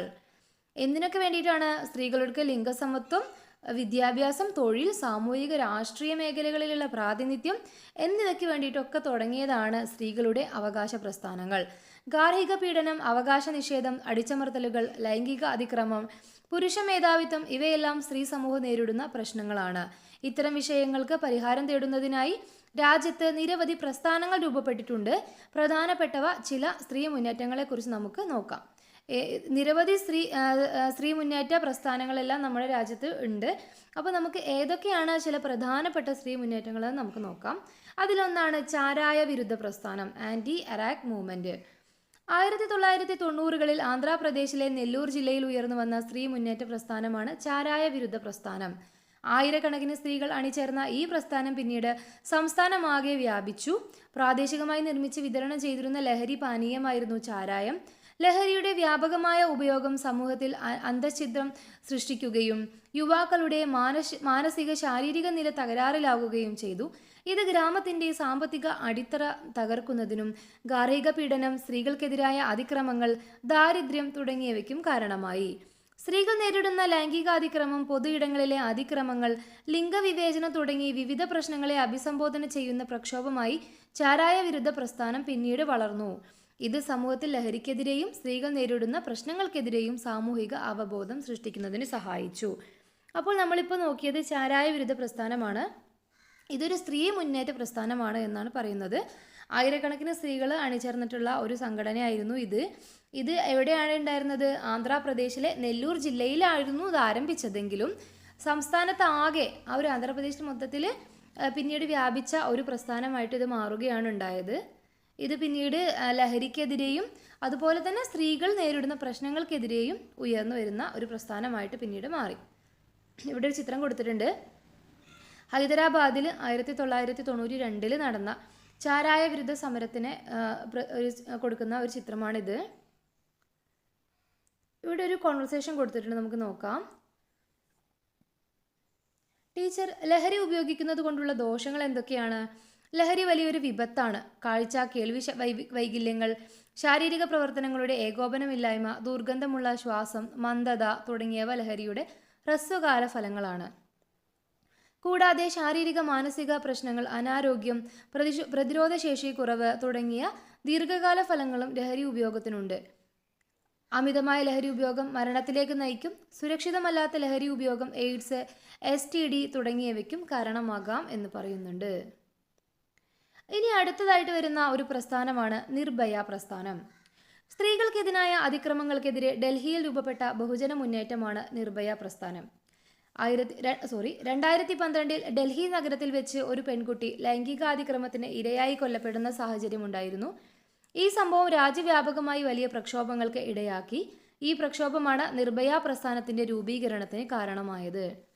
സ്ത്രീകൾക്കെതിരെയുള്ള ലൈംഗിക അതിക്രമങ്ങൾക്കെതിരെ ശക്തമായ നിയമ നടപടികൾ സ്വീകരിക്കുക, അത്തരം കേസുകളിൽ നിയമ നടപടികൾ വേഗത്തിലാക്കുക, മാതൃകാപരമായ ശിക്ഷ ഉറപ്പാക്കുക തുടങ്ങിയവയായിരുന്നു നിർഭയ പ്രസ്ഥാനം ഉയർത്തിയ പ്രധാന ആവശ്യങ്ങൾ. ഇന്ത്യൻ ക്രിമിനൽ നിയമ ഭേദഗതി നിയമം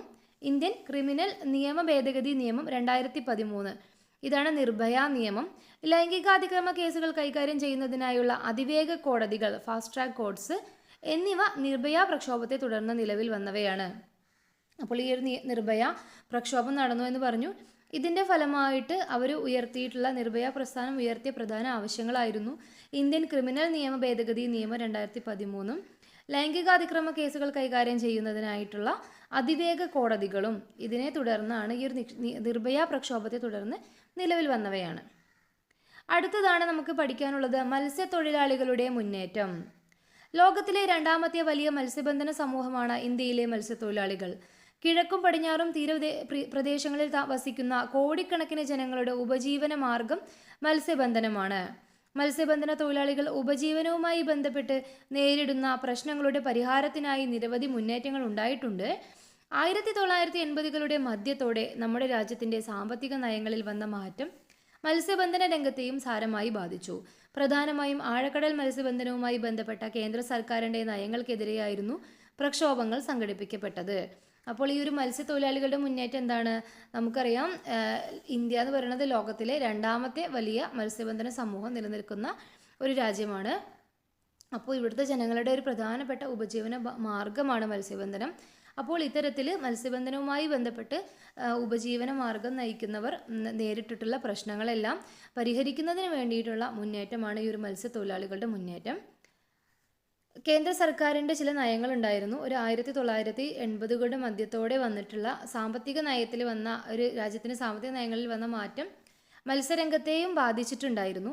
അപ്പോൾ ഇത്തരത്തിൽ ആഴക്കടൽ മത്സ്യബന്ധനവുമായിട്ട് ബന്ധപ്പെട്ടിട്ട് കേന്ദ്ര സർക്കാരിനെ ചില നയങ്ങൾ സ്വീകരിച്ചു. ഈ ഒരു നയങ്ങൾക്ക് എതിരെ വന്നിട്ടുള്ള പ്രക്ഷോഭങ്ങളായിരുന്നു ദേശീയ മത്സ്യബന്ധന തൊഴിലാളി സംഘടന എന്ന ഒരു പ്രസ്ഥാനം നടത്തിയിട്ടുള്ള പ്രക്ഷോഭങ്ങളെല്ലാം.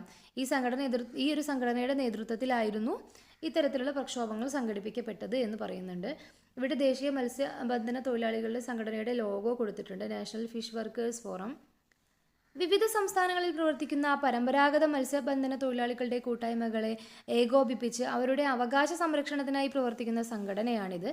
ഇന്ത്യയുടെ കടൽ പ്രദേശം വിദേശ കമ്പനികൾക്ക് മത്സ്യബന്ധനത്തിനായി അനുവദിക്കപ്പെട്ടത്, വിദേശ കമ്പനികൾക്ക് ഇന്ത്യൻ തീരത്ത് മത്സ്യബന്ധനത്തിന് ട്രോളിംഗ് ലൈസൻസ് അനുവദിച്ചത് തുടങ്ങിയ പ്രശ്നങ്ങൾ പരമ്പരാഗത മത്സ്യബന്ധന മേഖലയെ തകർക്കുന്നതാണെന്ന് ചൂണ്ടിക്കാണിച്ചായിരുന്നു നിയമ പോരാട്ടങ്ങളും പ്രത്യക്ഷ സമരങ്ങളും അരങ്ങേറിയത്.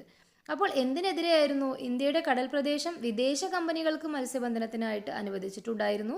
അതുപോലെ തന്നെ വിദേശ കമ്പനികൾക്ക് ഇന്ത്യൻ തീരത്ത് മത്സ്യബന്ധനത്തിന് ട്രോളിംഗ് ലൈസൻസ് അനുവദിച്ചു. ഈ ഒരു കാര്യങ്ങളൊക്കെയാണ് ഇവരനുഭവിച്ചിരുന്ന പ്രശ്നങ്ങൾ.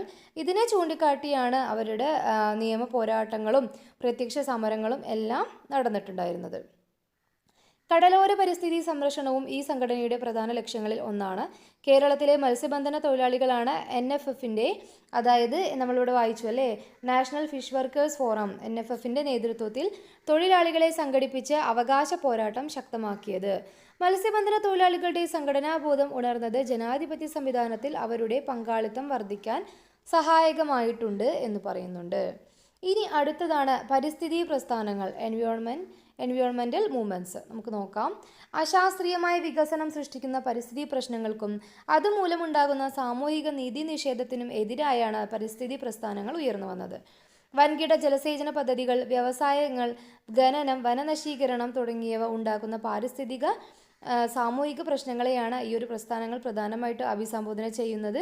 അതുപോലെ തന്നെ പ്രകൃതി വിഭവങ്ങളുടെ സംരക്ഷണം, ജൈവ വൈവിധ്യങ്ങളുടെ സംരക്ഷണം, പരിസ്ഥിതി നയരൂപീകരണം, പാരിസ്ഥിതിക അവബോധം വളർത്തൽ, സുസ്ഥിര വികസനം എന്നീ വിഷയങ്ങളിലെല്ലാം പരിസ്ഥിതി പ്രസ്ഥാനങ്ങൾക്ക് ഇടപെടാനുള്ള അവസരമുണ്ടായിട്ടുണ്ട്, അവരിടപെട്ടിട്ടുണ്ട്. അഖിലേന്ത്യാ തലത്തിൽ ശ്രദ്ധ നേടിയ ചില പ്രധാനപ്പെട്ട പരിസ്ഥിതി മുന്നേറ്റങ്ങൾ ഉണ്ടായിട്ടുണ്ട്, നമുക്ക് നോക്കാം. അപ്പോൾ നമ്മൾ ഓരോ പ്രസ്ഥാനങ്ങളായിട്ട് നോക്കാൻ പോവാണ്. ചിപ്കോ പ്രസ്ഥാനത്തിൻ്റെ സവിശേഷതകൾ എന്തൊക്കെയാണ്? ഉത്തരാഖണ്ഡിലെ ഹിമാലയൻ പ്രദേശങ്ങളിൽ നിന്നും വ്യവസായങ്ങൾക്കായി വൻതോതിൽ വൃക്ഷങ്ങൾ മുറിക്കുന്നതിനെ അവർ എതിർത്തിട്ടുണ്ടായിരുന്നു, ഈ ഒരു ചിപ്കോ പ്രസ്ഥാനം. അതുപോലെ തന്നെ തദ്ദേശീയ ജനതയ്ക്ക് വനവിഭവങ്ങൾക്കുമേലുള്ള അവകാശം സംരക്ഷിക്കാനായിട്ട് നിലകൊണ്ടു.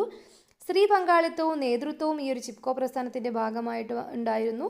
അതുപോലെ തന്നെ വൃക്ഷങ്ങളെ ആലിംഗനം ചെയ്യുന്ന സമരരീതിയായിരുന്നു ചിപ്കോ പ്രസ്ഥാനത്തിൽ സ്വീകരിച്ചിട്ടുണ്ടായിരുന്നത്. ചിപ്കോ പ്രസ്ഥാനത്തിൻ്റെ നേതാവാണ് സുന്ദർലാൽ ബഹുഗുണയുടെ നേതൃത്വത്തിലായിരുന്നു ചിപ്കോ പ്രസ്ഥാനം ഉണ്ടായിരുന്നത്. ഇനി അടുത്തതാണ് നർമ്മദാ ബച്ചാവോ ആന്തോളൻ. നർമ്മദാ നദിയിലെ സർദാർ സരോവർ പദ്ധതിക്കെതിരായി രൂപപ്പെട്ട പ്രസ്ഥാനമാണ് നർമ്മദാ ബച്ചാവോ ആന്തോളൻ. ഗോത്രവർഗ ജനതയുടെ കുടിയൊഴിപ്പിക്കലിനെതിരെയാണ് ഈ ഒരു സംഘടന പ്രവർത്തിച്ചത്. തദ്ദേശീയ ജനതയുടെ ജീവനോപാധികൾ സംരക്ഷിക്കുന്നതിനായി പ്രവർത്തിച്ചു. നീതിപൂർവമല്ലാത്ത കുടിയൊഴിപ്പിക്കലിനും പുനരധിവാസത്തിനും എതിരായിട്ട് ഇവർ നിലകൊണ്ടു. ഈ നർമ്മദാ ബച്ചാവോ ആന്തോളൻ ആരുടെ നേതൃത്വത്തിലായിരുന്നു ഈ ഒരു പ്രസ്ഥാനം ഉണ്ടായിരുന്നത്? മേധാ പട്കറിൻ്റെ നേതൃത്വത്തിലായിരുന്നു നർമ്മദാ ബച്ചാവോ ആന്തോളൻ പ്രവർത്തിച്ചിട്ടുണ്ടായിരുന്നത്. ഇനി അടുത്തതാണ് സൈലന്റ് വാലി. സൈലന്റ് വാലിയിലെ നിർദ്ദിഷ്ട ജലവൈദ്യുത പദ്ധതിക്കെതിരെ ആയിട്ടുള്ള പ്രസ്ഥാനമാണ് സൈലന്റ് വാലി പ്രസ്ഥാനം. മഴക്കാടും ജൈവ വൈവിധ്യങ്ങളും സംരക്ഷിക്കുന്നതിനായിട്ടാണ് ഇവർ നിലകൊണ്ടത്. അതുപോലെ പ്രക്ഷോഭങ്ങളെ തുടർന്ന് സൈലന്റ് വാലി ജലവൈദ്യുത പദ്ധതി ഉപേക്ഷിക്കപ്പെട്ടിട്ടുണ്ടായിരുന്നു. സൈലന്റ് വാലി ദേശീയ ഉദ്യാനമായി പ്രഖ്യാപിക്കപ്പെട്ടു. അപ്പോൾ ഈ ഒരു പ്രസ്ഥാനത്തിൻ്റെ ഭാഗമായിട്ടാണ് അവിടെ ഒരു ജലവൈദ്യുത പദ്ധതി വരാനുള്ള പ്ലാൻ ഉണ്ടായിരുന്നു. ഈ ഒരു പദ്ധതി ഉപേക്ഷിക്കപ്പെടുകയാണ് ചെയ്തത്. അതുപോലെ തന്നെ സൈലന്റ് വാലി ഒരു ദേശീയ ഉദ്യാനമായിട്ട് പ്രഖ്യാപിക്കപ്പെടുകയും ചെയ്തു. അപ്പോൾ ഇതൊക്കെയാണ് നമുക്ക് പഠിക്കാനുള്ള പ്രധാനപ്പെട്ട പരിസ്ഥിതി പ്രസ്ഥാനങ്ങളെക്കുറിച്ച് നമ്മൾ നോക്കുന്നത്. ഇനി അടുത്തതായിട്ട് നമുക്ക് നോക്കാനുള്ളതാണ് പരിസ്ഥിതി സംഘടനകളുടെയും മറ്റ് ജനകീയ പ്രസ്ഥാനങ്ങളുടെയും ഇടപെടലുകളുടെ ഫലമായി നിരവധി പരിസ്ഥിതി സംരക്ഷണ നിയമങ്ങളും പാരിസ്ഥിതിക അവകാശങ്ങൾ സംരക്ഷിക്കുന്ന നിയമങ്ങളും സംരക്ഷിത വനപ്രദേശങ്ങളുടെ പ്രഖ്യാപനങ്ങളും ദേശീയ ഉദ്യാനങ്ങളുടെ പ്രഖ്യാപനങ്ങളും എല്ലാം ഇന്ത്യയിൽ ഉണ്ടായിട്ടുണ്ട്. അപ്പോൾ ഇത്തരം പരിസ്ഥിതി സംഘടനകളുടെയും അതുപോലെ തന്നെ മറ്റ് ജനകീയ പ്രസ്ഥാനങ്ങളുടെയൊക്കെ ഇടപെടലിൻ്റെ ഫലമായിട്ട് നമുക്ക് നിരവധി എന്തൊക്കെ വന്നിട്ടുണ്ട്? പരിസ്ഥിതി സംരക്ഷണ നിയമങ്ങൾ വന്നിട്ടുണ്ട്, പാരിസ്ഥിതിക അവകാശങ്ങൾ സംരക്ഷിക്കുന്ന നിയമങ്ങൾ വന്നിട്ടുണ്ട്, സംരക്ഷിത വനപ്രദേശങ്ങളുടെ ഈ ഒരു വനപ്രദേശം സംരക്ഷിത വനപ്രദേശമാണെന്നൊക്കെ പറഞ്ഞിട്ടുള്ള പ്രഖ്യാപനങ്ങൾ ഉണ്ടാവുമല്ലോ. അപ്പോൾ ഇത്തരത്തിലുള്ള പ്രഖ്യാപനങ്ങൾ വന്നിട്ടുണ്ട്. അതുപോലെ തന്നെ ദേശീയ ഉദ്യാനമായിട്ട് പ്രഖ്യാപിച്ചിട്ടുള്ള ചില സ്ഥലങ്ങൾ ദേശീയ ഉദ്യാനമായിട്ട് അത്തരത്തിലുള്ള പ്രഖ്യാപനങ്ങളെല്ലാം ഇന്ത്യയിൽ വന്നിട്ടുണ്ട് എന്ന് പറയുന്നുണ്ട്. അപ്പോൾ 2002 വന്നതാണ് ജൈവ വൈവിധ്യ നിയമം. ജൈവ വൈവിധ്യ നിയമം എന്നാണ് നിലവിൽ വന്നത്? 2002 2006 നിലവിൽ വന്നതാണ് പട്ടികവർഗക്കാരുടെയും മറ്റ് പരമ്പരാഗത വനവാസികളുടെയും അവകാശങ്ങൾ തിരിച്ചറിയൽ നിയമം. 2006 ഇത് വന്നത്. എന്താണ് ഈ നിയമം? പട്ടികവർഗക്കാരുടെയും മറ്റ് പരമ്പരാഗത വനവാസികളുടെയും അവകാശങ്ങൾ തിരിച്ചറിയൽ നിയമം. 2013 വന്നതാണ് ഭൂമി ഏറ്റെടുക്കൽ, പുനരധിവാസം എന്നിവയിൽ ന്യായമായ നഷ്ടപരിഹാരത്തിനും സുതാര്യതയ്ക്കുമുള്ള അവകാശ നിയമം. ഇതെന്നാണ് വന്നത്? 2013. ഭൂമി ഏറ്റെടുക്കൽ, പുനരധിവാസം എന്നിവയിൽ ന്യായമായ നഷ്ടപരിഹാരത്തിനും സുതാര്യതയ്ക്കുമുള്ള അവകാശ നിയമം വന്നത് 2013. അപ്പോൾ ഈ ഒരു വർഷങ്ങൾ ഓർത്തു വെക്കുക. ഇനി നമുക്ക് അടുത്തതായിട്ട് പഠിക്കാനുള്ള പ്രസ്ഥാനമാണ് കർഷക പ്രസ്ഥാനങ്ങൾ. കർഷകർ നേരിടുന്ന പ്രശ്നങ്ങൾ മുൻനിർത്തി നിരവധി മുന്നേറ്റങ്ങൾ ഇന്ത്യയിൽ ഉണ്ടായിട്ടുണ്ട്. ഹരിത വിപ്ലവത്തോടനുബന്ധിച്ച് കാർഷിക മേഖലയ്ക്ക് പ്രോത്സാഹനം ലഭിച്ചിട്ടുണ്ടായിരുന്നു എങ്കിലും 1980-കളുടെ മധ്യത്തോടെ നമ്മുടെ സാമ്പത്തിക നയത്തിൽ വന്ന ഉദാരവൽക്കരണ നയങ്ങൾ കാർഷിക രംഗത്തെ പ്രതിസന്ധിയിലാക്കി എന്ന് പറയുന്നുണ്ട്. ഉൽപാദനത്തെയും ഭക്ഷ്യസുരക്ഷയും തൊഴിൽ മേഖലയെയും ഗുരുതരമായി ബാധിക്കുന്നതായിരുന്നു കാർഷിക മേഖലയിലെ പരിഷ്കാരങ്ങൾ. ഇതിനെതിരെ ഉത്തർപ്രദേശിൽ രൂപപ്പെട്ട ഭാരതീയ കിസാൻ യൂണിയൻ ഗ്രാമീണ കർഷകരെ സംഘടിപ്പിച്ച് വൻ പ്രക്ഷോഭങ്ങൾ നടത്തിയിട്ടുണ്ടായിരുന്നു. അപ്പോൾ എന്താണ് വന്നത്? ഉത്തർപ്രദേശിൽ ഭാരതീയ കിസാൻ യൂണിയൻ വന്നു, BKU. ഇവരെന്താണ് ചെയ്തത്? ഗ്രാമത്തിലുണ്ടായിരുന്ന ഗ്രാമീണ കർഷകരെ സംഘടിപ്പിച്ചിട്ട് വൻ പ്രക്ഷോഭങ്ങൾ നടത്തി. 1980-കളുടെ മധ്യത്തോടെ നമ്മുടെ സാമ്പത്തിക നയത്തിൽ ഉദാരവൽക്കരണ നയങ്ങൾ വന്നു അല്ലേ? ഈ ഉദാരവൽക്കരണ നയങ്ങൾ കാർഷിക രംഗത്തെ പ്രതിസന്ധിയിലാക്കി എന്ന് പറയുന്നുണ്ട്. മഹാരാഷ്ട്രയിലെ ഷേത്കാരി സംഘടന, കർണാടകയിലെ റയത സംഘം തുടങ്ങിയവ രാജ്യത്തിൻ്റെ വിവിധ പ്രദേശങ്ങളിൽ ഉണ്ടായ കർഷക മുന്നേറ്റ പ്രസ്ഥാനങ്ങൾക്ക് ഉദാഹരണമാണ്. ഏതൊക്കെയാണ്? മഹാരാഷ്ട്രയിൽ ഉണ്ടായിരുന്ന ഷേത്കാരി സംഘടന, അതുപോലെ കർണാടകയിലെ റയത സംഘം തുടങ്ങിയതെല്ലാം രാജ്യത്തിൻ്റെ വിവിധ പ്രദേശങ്ങളിൽ ഉണ്ടായിട്ടുള്ള പ്രധാനപ്പെട്ട കാർഷിക മുന്നേറ്റ പ്രസ്ഥാനങ്ങളാണ്. 2020-21 കാലഘട്ടത്തിൽ ഡൽഹിയുടെ അതിർത്തി പ്രദേശങ്ങളിൽ സംയുക്ത കിസാൻ മോർച്ചയുടെ ആഭിമുഖ്യത്തിൽ കേന്ദ്ര സർക്കാരിൻ്റെ കാർഷിക നിയമങ്ങൾക്കെതിരെ സംഘടിക്കപ്പെട്ട കർഷക സമരം ജനപങ്കാളിത്തം കൊണ്ട് ശ്രദ്ധ നേടിയിരുന്നു. സമരത്തെ തുടർന്ന് കർഷകരുടെ ആവശ്യങ്ങൾ സർക്കാർ അംഗീകരിക്കുകയുണ്ടായി. അപ്പോൾ റീസെൻ്റ് ആയിട്ടുള്ളൊരു കാര്യമാണ്, നമുക്ക് എല്ലാവർക്കും ഓർമ്മയുണ്ടാവും. 2020-21 കാലഘട്ടത്തിൽ എന്താണ് ഉണ്ടായത്? ഡൽഹിയുടെ അതിർത്തി പ്രദേശങ്ങളിൽ സംയുക്ത കിസാൻ മോർച്ചയുടെ ആഭിമുഖ്യത്തിൽ കേന്ദ്ര സർക്കാരിൻ്റെ കാർഷിക നിയമങ്ങൾക്കെതിരെ സംഘടിപ്പിക്കപ്പെട്ടു അല്ലേ? കർഷക സമരം ജനപങ്കാളിത്തം കൊണ്ട് ശ്രദ്ധ നേടി. എല്ലാവർക്കും ഓർമ്മയുണ്ടാവും. നല്ല ഒരു പോപ്പുലർ ആയിട്ടുള്ളൊരു സമരമായിരുന്നു അത്. അപ്പോൾ ഈ ഒരു സമരത്തെ തുടർന്ന് കർഷകരുടെ ആവശ്യങ്ങളെല്ലാം സർക്കാർ അംഗീകരിക്കുകയുണ്ടായി എന്ന് പറയുന്നുണ്ട്. നമുക്ക് അടുത്തതായിട്ട് നോക്കാനുള്ളതാണ് വിവരാവകാശത്തിന് വേണ്ടിയുള്ള പ്രസ്ഥാനം. നമുക്ക് നോക്കാം. വിവരാവകാശത്തിനായുള്ള പ്രസ്ഥാനവും അതിനെ തുടർന്നുണ്ടായ നിയമവും പൊതുജന പ്രക്ഷോഭങ്ങൾക്ക് ലഭിക്കുന്ന സ്വീകാര്യതയ്ക്കും വിജയത്തിനും ഉദാഹരണമാണ്. 1990-ൽ രാജസ്ഥാനിലെ മസ്ദൂർ കിസാൻ ശക്തി സംഗതൻ എന്ന സംഘടനയാണ് ഈ ഒരു പ്രസ്ഥാനത്തിന് ആരംഭം കുറിച്ചത്. രാജസ്ഥാനിലെ ഭീം തഹസിൽ എന്ന പിന്നാക്ക വിഭാഗത്തിനായിരുന്നു ആദ്യമായി പൊതുനിർമ്മാണങ്ങളുമായി ബന്ധപ്പെട്ട രേഖകൾ ലഭ്യമാക്കാൻ ആവശ്യപ്പെട്ടത്. സ്കൂളുകൾ, ഡിസ്പെൻസറികൾ, ചെറിയ ഡാമുകൾ എന്നിവയുടെ നിർമ്മാണവുമായി ബന്ധപ്പെട്ട് പൊതുപണം ദുരുപയോഗം ചെയ്യപ്പെട്ടുവെന്ന സംശയത്താലായിരുന്നു ഇതുണ്ടായത്. MKSSന്റെ ആഭിമുഖ്യത്തിൽ ഡൽഹി കേന്ദ്രമാക്കി വിവരാവകാശത്തിനായുള്ള ദേശീയ കൗൺസിൽ രൂപീകരിക്കപ്പെടുകയും ദേശീയ തലത്തിൽ പ്രചാരണം ആരംഭിക്കുകയും ചെയ്തു. കൂടാതെ ഉപഭോക്തൃ വിദ്യാഭ്യാസ ഗവേഷണ കേന്ദ്രം, consumer education and research centre, press council, Suri committee എന്നിവയും ഇതേ ആവശ്യം മുൻനിർത്തി വിവരാവകാശ നിയമത്തിനായിട്ടുള്ള കരട് രൂപം തയ്യാറാക്കാൻ നിർദ്ദേശിച്ചിരുന്നു. ഈ ഒരു പശ്ചാത്തലത്തിലാണ് പിന്നീട് 2005-ൽ വിവരാവകാശ നിയമം നിലവിൽ വന്നത്. അപ്പോൾ എന്നാണ് വിവരാവകാശ നിയമം നിലവിൽ വന്നത്? 2005-ലാണ് അല്ലേ? അപ്പോൾ 1990-ൽ രാജസ്ഥാനിലെ മസ്ദൂർ കിസാൻ ശക്തി സംഗതൻ എന്ന ഒരു സംഘടനയാണ് വിവരാവകാശ നിയമം നിലവിൽ വരാൻ കാരണമായത്. ഇനി എന്താണ് വിവരാവകാശ നിയമം അഥവാ റൈറ്റ് ടു ഇൻഫോർമേഷൻ ആക്ട് എന്താണ്?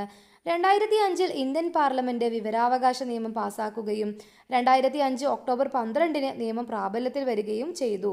പൊതുസ്ഥാപനങ്ങളിൽ നിന്നും അധികാരികളിൽ നിന്നും പൗരർക്ക് വിവരങ്ങൾ ലഭിക്കുന്നതിനുള്ള അവകാശമാണ് ഈ നിയമം ഉറപ്പുവരുത്തുന്നത്.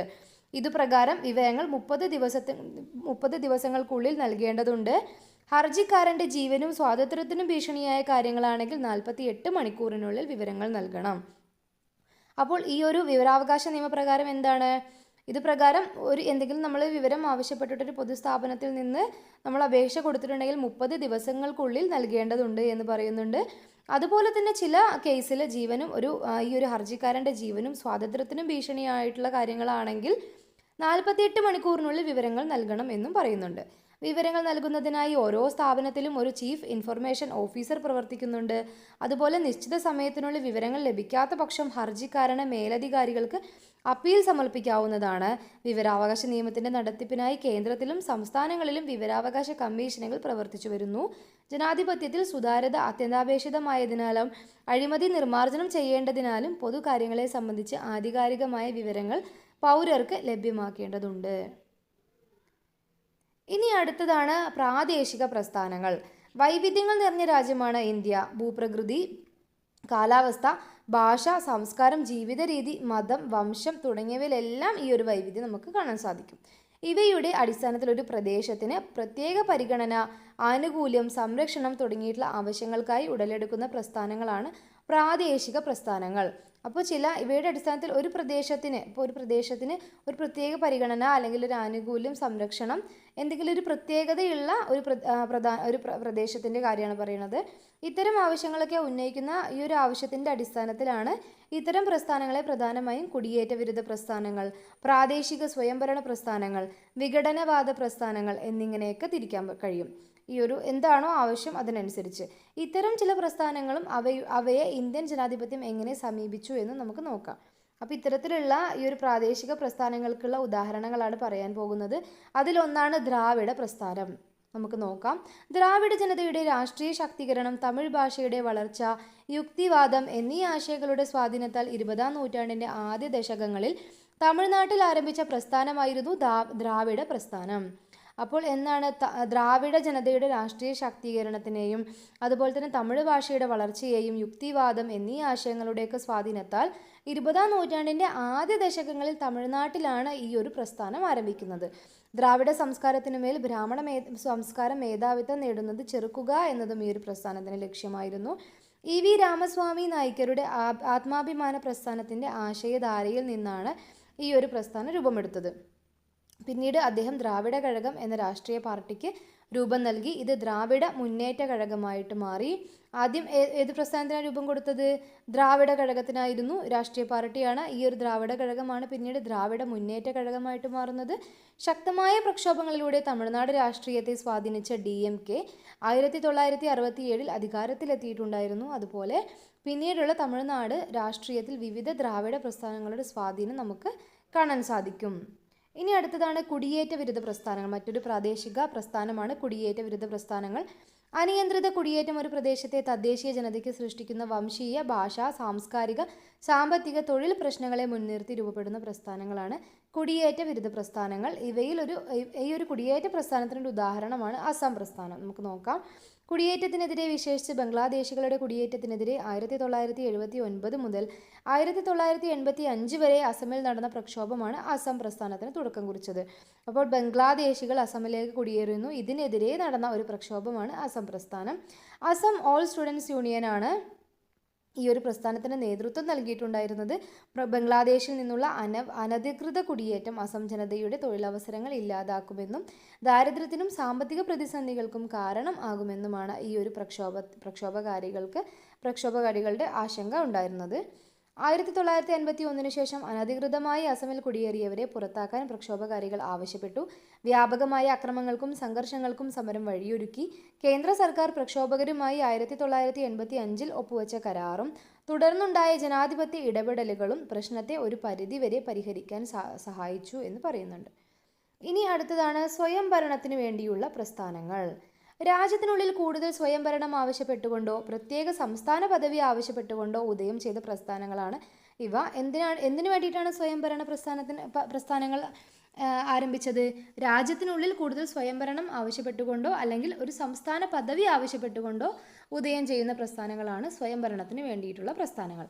പ്രാദേശികമായി അവഗണിക്കപ്പെടുന്നു എന്ന മനോഭാവം, ഭാഷാപരവും സാംസ്കാരികവുമായ പ്രത്യേകതകൾ, അസന്തുലിതമായ സാമ്പത്തിക വളർച്ച തുടങ്ങിയ വിഷയങ്ങൾ ഉയർത്തിക്കൊണ്ടാണ് ഇത്തരം പ്രസ്ഥാനങ്ങൾ ആവശ്യം ഉന്നയിക്കുന്നത്. ഈ വിഭാഗത്തിൽപ്പെട്ട ചില പ്രസ്ഥാനങ്ങളിലാണ് നമുക്കിനി നോക്കാനുള്ളത്.